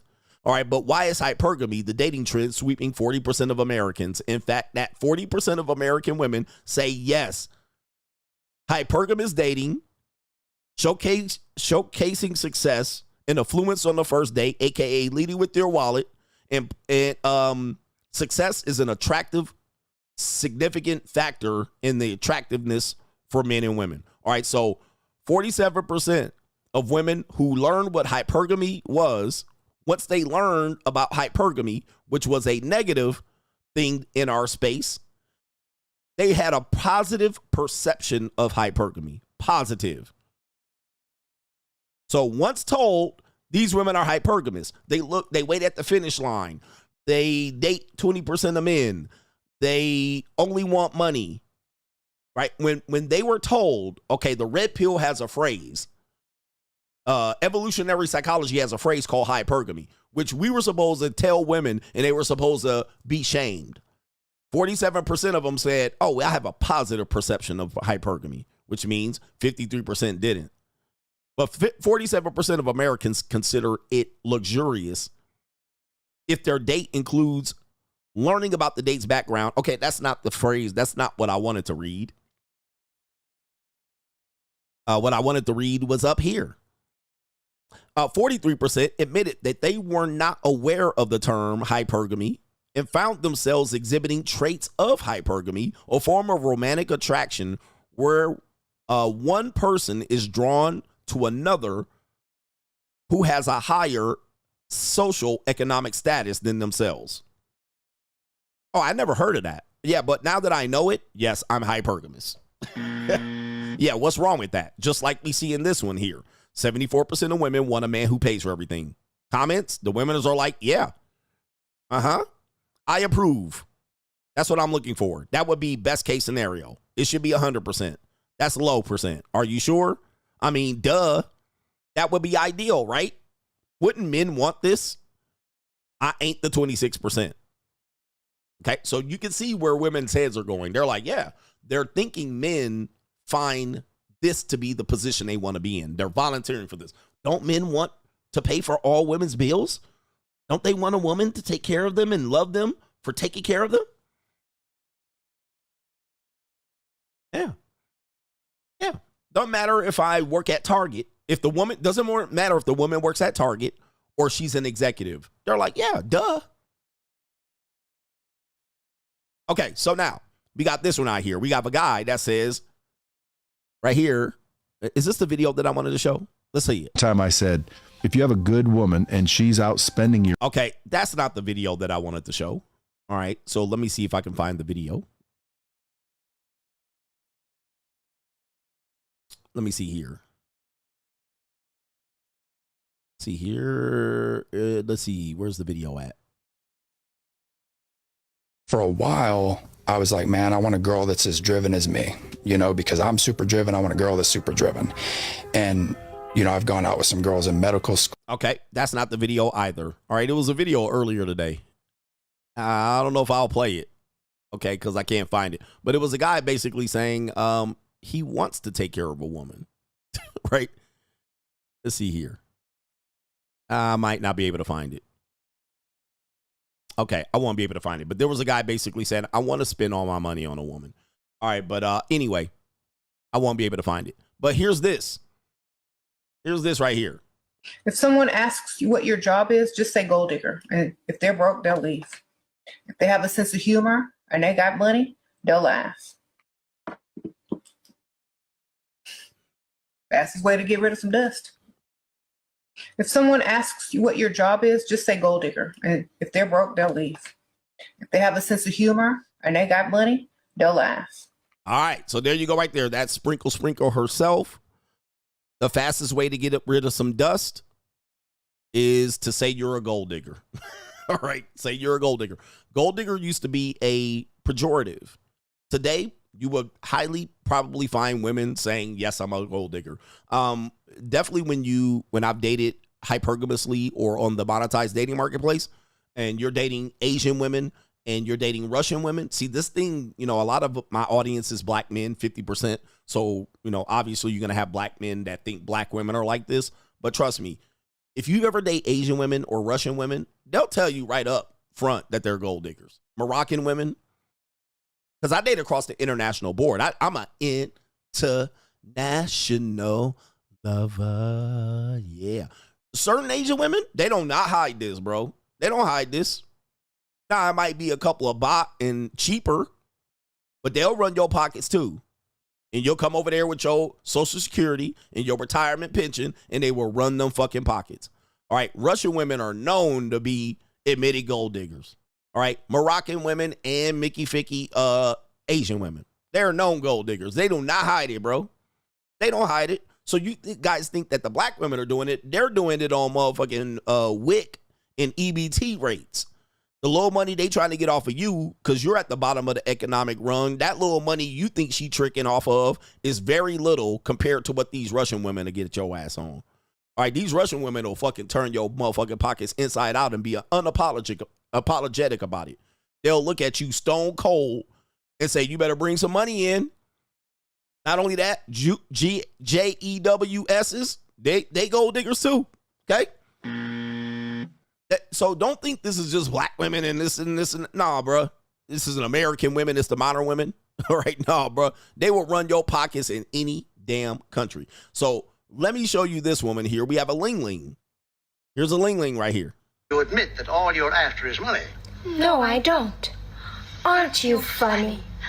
Don't you know that a man being rich is like a girl being pretty? You might not marry a girl just because she's pretty, but my goodness, doesn't it help? And if you had a daughter, wouldn't you rather she didn't marry a poor man?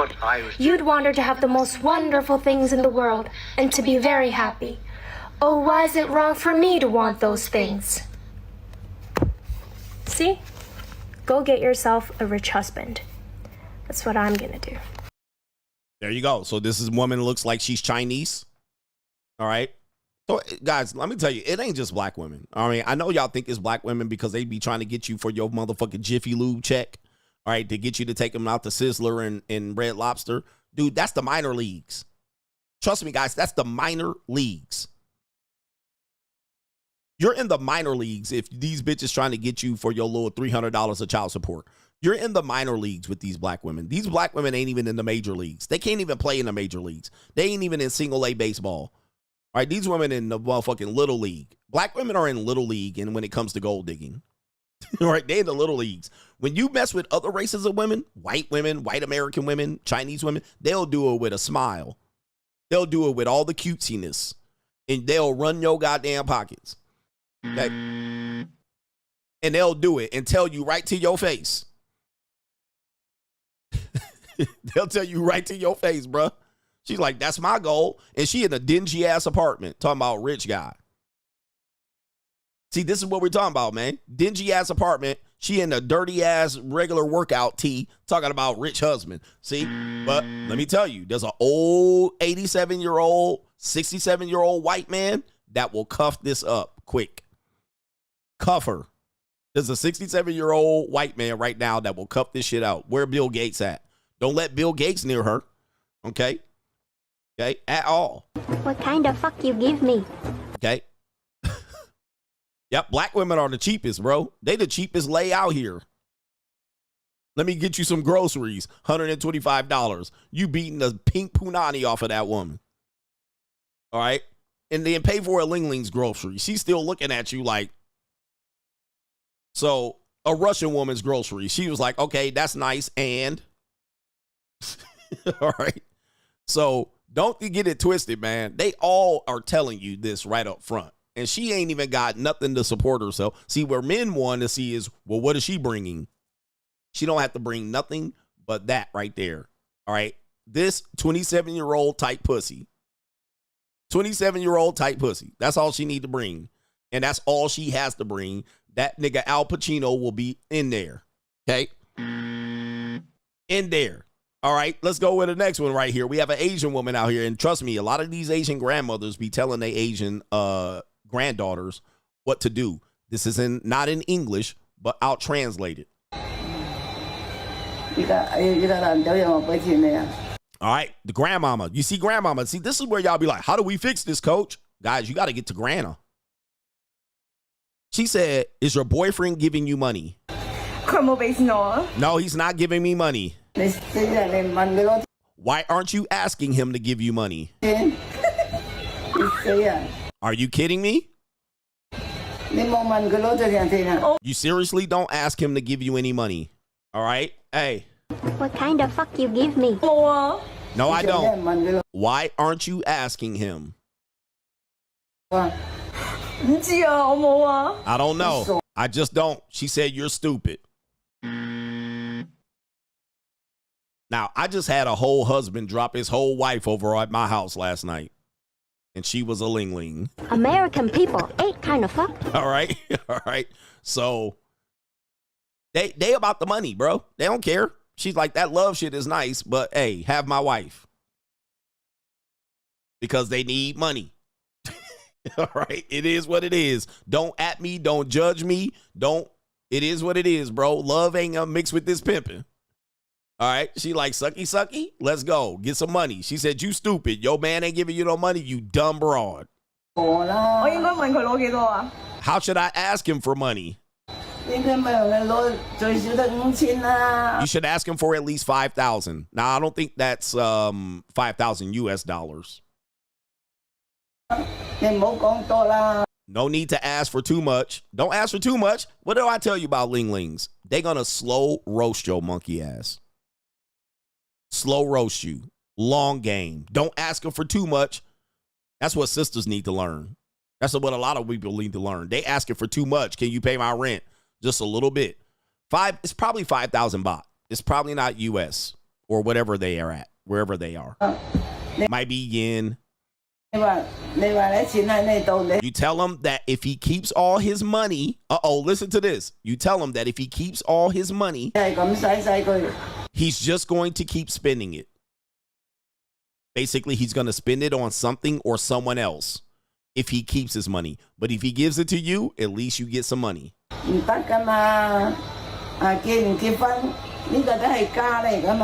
Whether you married or not, you're also his family. She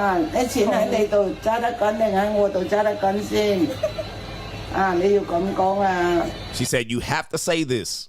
You have to say this. So when people say, hey, coach, man, these black women, these women, these Americanized women, these Americanized Western Linglings, trust me, man, they're over there, they're telling them the same thing. Like, do not be out here giving them this goddamn access and you ain't get no money. All right, we got this woman out here. And again, I'm just showing you the unapologetic nature of this. Also, all I'm showing you, I'm not agreeing with them. I'm just showing you what you're up against. Here we go. Don't you think it's so cute how men want a model, a maid, a mother, and a therapist all in one? But God forbid we want a man with money. What? Who said that? All right, and despite the fact that you goofy ass red pill ragers are gonna say she mid, she ugly, she fat, she this and that ain't gonna help you. Remember, that ain't gonna help you. I can easily say the same thing. That ain't gonna change their mind, and it ain't gonna help you out. All right, this is how they think today, because this is the economy we're in, and this is what we opened up: feminism, hoe culture, bitchcraft, witchcraft, and so forth and so on. Okay. So it don't matter where you at. Now, you will see them with men that aren't like this, because that's going to be, I see women with broke niggas all the time.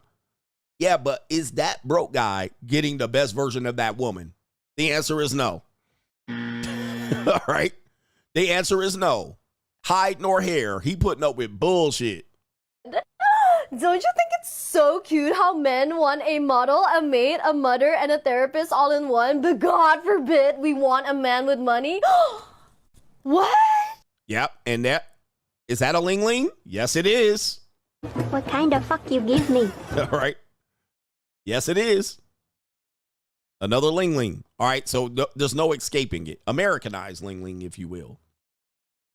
So this is what we're at. We're going to talk about ego tonight. We'll come back tonight. I got a training session. I got a doctor's appointment, getting a little bit of a checkup. Then we'll come back tonight. We're going to talk about why ego. We're going to bring it back from the perspective of the man, how women can learn, and how men you can learn about yourself. First, with men and women, it boils down to money for women and ego for men. If you can get both of those people can merge those two things together, the woman can cater to his ego and not destroy it. The man can somehow cater to the woman and give her protection, security, ease of mind, peace of mind. You will find that almost everything in between is negotiable. All right, it's negotiable, meaning that you will find that that woman will look the other way if you got other women. Up until a point, as long as you don't bring that shit to her doorstep, you will find that she will probably be very compliant if that consistency is there. Once that's threatened, or let's say you give your money away to another woman, she gonna pull the plug on that. But in terms of love, if all you got is love, you ain't got nothing out here. It's pretty straightforward. Lameek says they always bring up the "we gave birth to your children" BS. 9 out of 10 men are coerced into having children with them after complaining how bad they want to be mothers. Then after they have the child, they demonize you for working to pay for her and said child. The entitlement is crazy, but that's true. Most of the time a woman wants to get pregnant, she will put herself in a position to get pregnant. She didn't get pregnant on accident. She asked you for the cream pie. She made herself available to you during ovulation. She said our kids would be wonderful and cute. She asked for the pregnancy more times. They'll tell you that these niggas will be like, have my baby. But that's very rarely the case. Tranisha, if I were a prawn girl, who the hell will bully my son? A kid whose mom is twerking on IG and sucking on OF, or the ugly kid with the ugly mom who fell in love and has to get free lunch benefits? Millennials are the last generation to have grandmas without baby grandpas and tatas. I believe that's what that is. Oh, great. Wait. To have grandmas without baby grandpas and tats. That's what it was. Tattoos. But yeah, your son's going to get bullied for sure, bro. Your son ain't going to understand why you sucking another dude off on OnlyFans. You might, but they won't. Steven, to me, women using a man for money is about as appealing as a man that uses a woman for sex. Once you realize your wife likes you for what you provide instead of who you are, it hurts you. Ego, though. Ego. He says, I might as well pay the JUCO. Yeah. How many JUCOs can you get for the price of an SUV? Years worth. Facts. So you're proving, in fact, what I was talking about. With men, it's ego. Once you learn that a woman was using you for money, what is the one thing you always hear men, dating coaches, pickup guys, pickup artists, Max? One of the phrases you'll hear them often use is, she's using you. That's always their go-to. Meaning that if the woman uses you, you lost. You lost. Man, she using you. Now, if you didn't get in direct correlation what you gave her, yes, that's using you. But if you got what you intended, that's not using you. But normally you will hear guys, dating coaches, PUAs, Max, these guys will always say you. When you get used, what happens? Your ego gets destroyed. Again, ego. That means you negotiated in bad faith. You gave up more than you got back, and your ego got crushed. But in essence, if you can use each other in a healthy manner, which most people are doing, you're using each other. If you can agree how you're using each other, then you can get the best. Like, for instance, you're supporting your wife and she fucked somebody for free. Yeah, she using you. That wasn't a part of the plan. But if she kept it 100 and was faithful and you were paying and supporting, then you don't feel used. You will find that men will not feel used. Or you find out she fell out of love with you and your support was predicated on her loving you. You're going to feel used. Again, ego is where men are centering their relationships on. It's all ego, pride and ego. You will see these dating coaches and these guys that say, a bitch never got over on me. Ego. I'll never let a bitch get over on me. Or I'll get revenge on a bitch if she did me dirty. Ego. Ego. It's all ego, right? If the woman caters to the ego and gives him that ego in return and never destroys it, he'll be fine. She destroys the ego. He tries to get these men. Ego is far too attached to the woman. And rightly so. That's what we're bringing into it. Our ego. Right? All right. A woman has a kid. You think it's your kid. You raise the kid like it's your motherfucking kid until you find out it ain't your kid. Guess what? Your ego is crushed, and rightly so. Guess what? You want to disassociate with the kid. I don't want to raise that fucking kid. Ego. Ego. It's all ego with men. All right? That's what it is. Or I got the baddest bitch. I got the baddest woman. I got the woman that's the best looking. Ego. It's all ego. All right? Your ego is not your amigo. I got several bitches and they know I'm fucking other bitches. Ego. It's not about the sex. It's about the ego attached to that. I get women for free. Ego. It's all ego. It's never nothing. It's never about money. It's about the absence of using this. I didn't get used. Ego. So you got to understand that that's what we're bringing into the relationship. We want to get that ego and we want to get that ego. We want to push our ego up based on our attachment to the woman. I'm the only woman that fucks her and she only comes on my dick. Ego. That's what you're doing. Right? That's what men want. The result of their ego being completely up there. I support her. She don't have to pay a bill. She don't have to work. She don't have to do nothing. In exchange, she gives me X, Y, and Z. I got her. Nobody else was able to do that. That's how I got her. It wasn't the money. I got her because of ego. Once you understand this, then you can have some healthy relationships. Tranisha, you remind me of a convo I had with my Gen X mama at the 10, 12-year-old age, baby. She says, black men say black women only want money. Me, that's not true. It's white women who live in mansions. Why do black women have to believe love don't cost a thing as our place and not allowed to want better? Well, black men are at the poorest economic rung. And I find that black men and black women's major issues revolve around the lack of resources. All right. The black man's lack of resources for whatever reason, institutional racism or history of being oppressed, whatever you want to call it, lack of education, drug, crack era, hip hop music. I'm not here to discuss why. But black men and black women's relationships center around black men's lack of resources, right? The reason why there's mad frustration is black men lack resources. And with that, a lot of times they lack the willingness to go get resources because the little bit of resources they're going to get is going to be consumed into the woman, and they don't want that. They don't want to be used.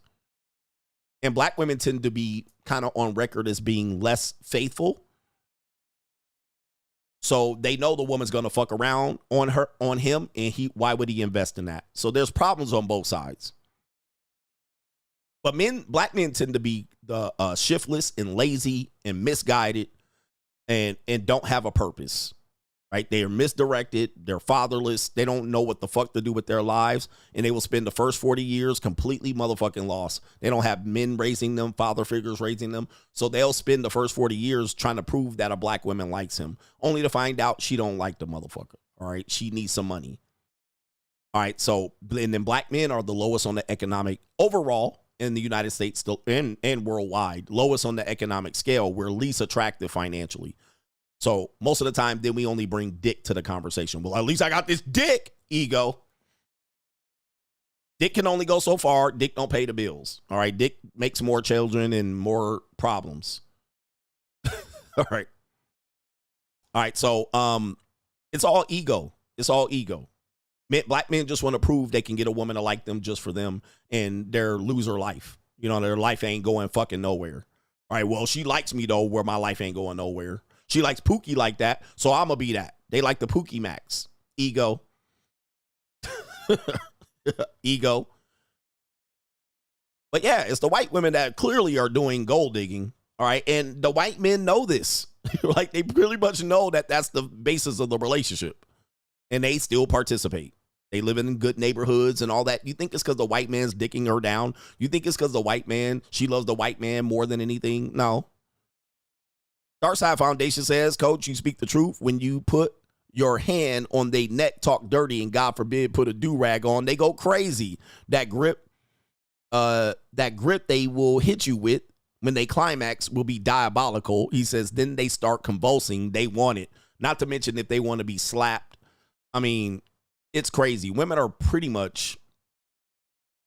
they're pretty bad evil when it comes to sex. DJ B Fit, Cassie, little enough to get tossed around. Some of y'all women big like refrigerators and need a damn dolly just to flip a 304 from missionary to doggy. This is why they want bigger men. Typically, black women are big and large, mass-wise, so then they want bigger and larger men. So that's why they keep going for the small percentage of black men that can flip their ass. But most of us got jobs in the morning where I have to lift hard. You know, I have to lift stuff and put shit on. I can't flip these women around. Neither do I want to. And they tend to have a stench related to them that I don't want to even be a part of. All right, when I'm flipping them around. Leon says, I paid off the IRS. I unexpectedly got a few bucks. I wasn't the only one at my job to get it. But money is starting to swing back. Money karma. Shout out to you. Money karma. And we got one more, and then I need to get up out of here. No government name. Shout out to you. He says, Coach is right about all the debaucherous things that I've done. Women initiated it first. If I brought it up, they said that they were waiting for me to ask them or bring it up. Plus, I lost my virginity to a girl who was going around snatching virginity from guys. Coach, don't miss. Facts. What a show. Yep. There's girls in high school whose sole goal is to snatch men's virginity, meaning that they're not the classic beauty, they're not the popular girl, but they're that nerdy valedictorian, salutatorian, honors girl, that one time at band camp girl. That girl will snatch niggas' virginities, and she will love it. She will love it. She's the new girl at the school, right? The new girl at the school type bitch. All right, she'll go around snatching high school niggas' virginities. All right, and she will brag about it. She will brag about it. She'll brag about that little 2-pump chump. Right? That 2-pump jump, that 3-minute sex, that 2 minutes and 30-second sex. All right, and she's a succubus. Yep, she's a soul snatcher. All right, she's demonic. And she'll brag about it. Oh, I was in high school set. And she'll brag about it until she's 30. but she's going to be somebody's wife. You won't even know about it. Unless you investigate them, you won't even know about it, man. Yep, definitely a succubus. And those guys are going to remember her forever. They'll text her forever. That's their first. And she made it easy. That's going to be the free guys. She made it easy. She pulled them off in the corner. She pulled them off into the bleachers. She went to the party and just pulled them back into the bathroom and snatched this motherfucking soul, right? And he'll remember her forever. He ain't never going to forget her. Anytime he's in need, he going to text her because it was easy. It didn't require any dates. She kept it a secret. He thought he was the only one. Come to find out, there's 16 and 18 of them that she did that to. And she loved it. She enjoyed it. She collected it. She swallowed it down the gullet. And he was like, this woman's a dream to him. So he'll always connect with her. Hey, baby, are you still alive? Hey, yep. He'll never forget her. 304 Hall of Fame. Even when he gets married, he going to think about her. He going to add her on Facebook. All right, because she made him a man. And it was free to him. Yeah, you like, shit, that was the easiest piece of pussy I ever got. Y'all remember those girls? The girls she gave you the easiest pussy you ever got in your life? Nigga, you would never forget her, bruh. You go call her up 10, 15 years later. Can I come slide through? Yeah, man. Shout out to the Coach Gang. We out of here, brothers. Peace.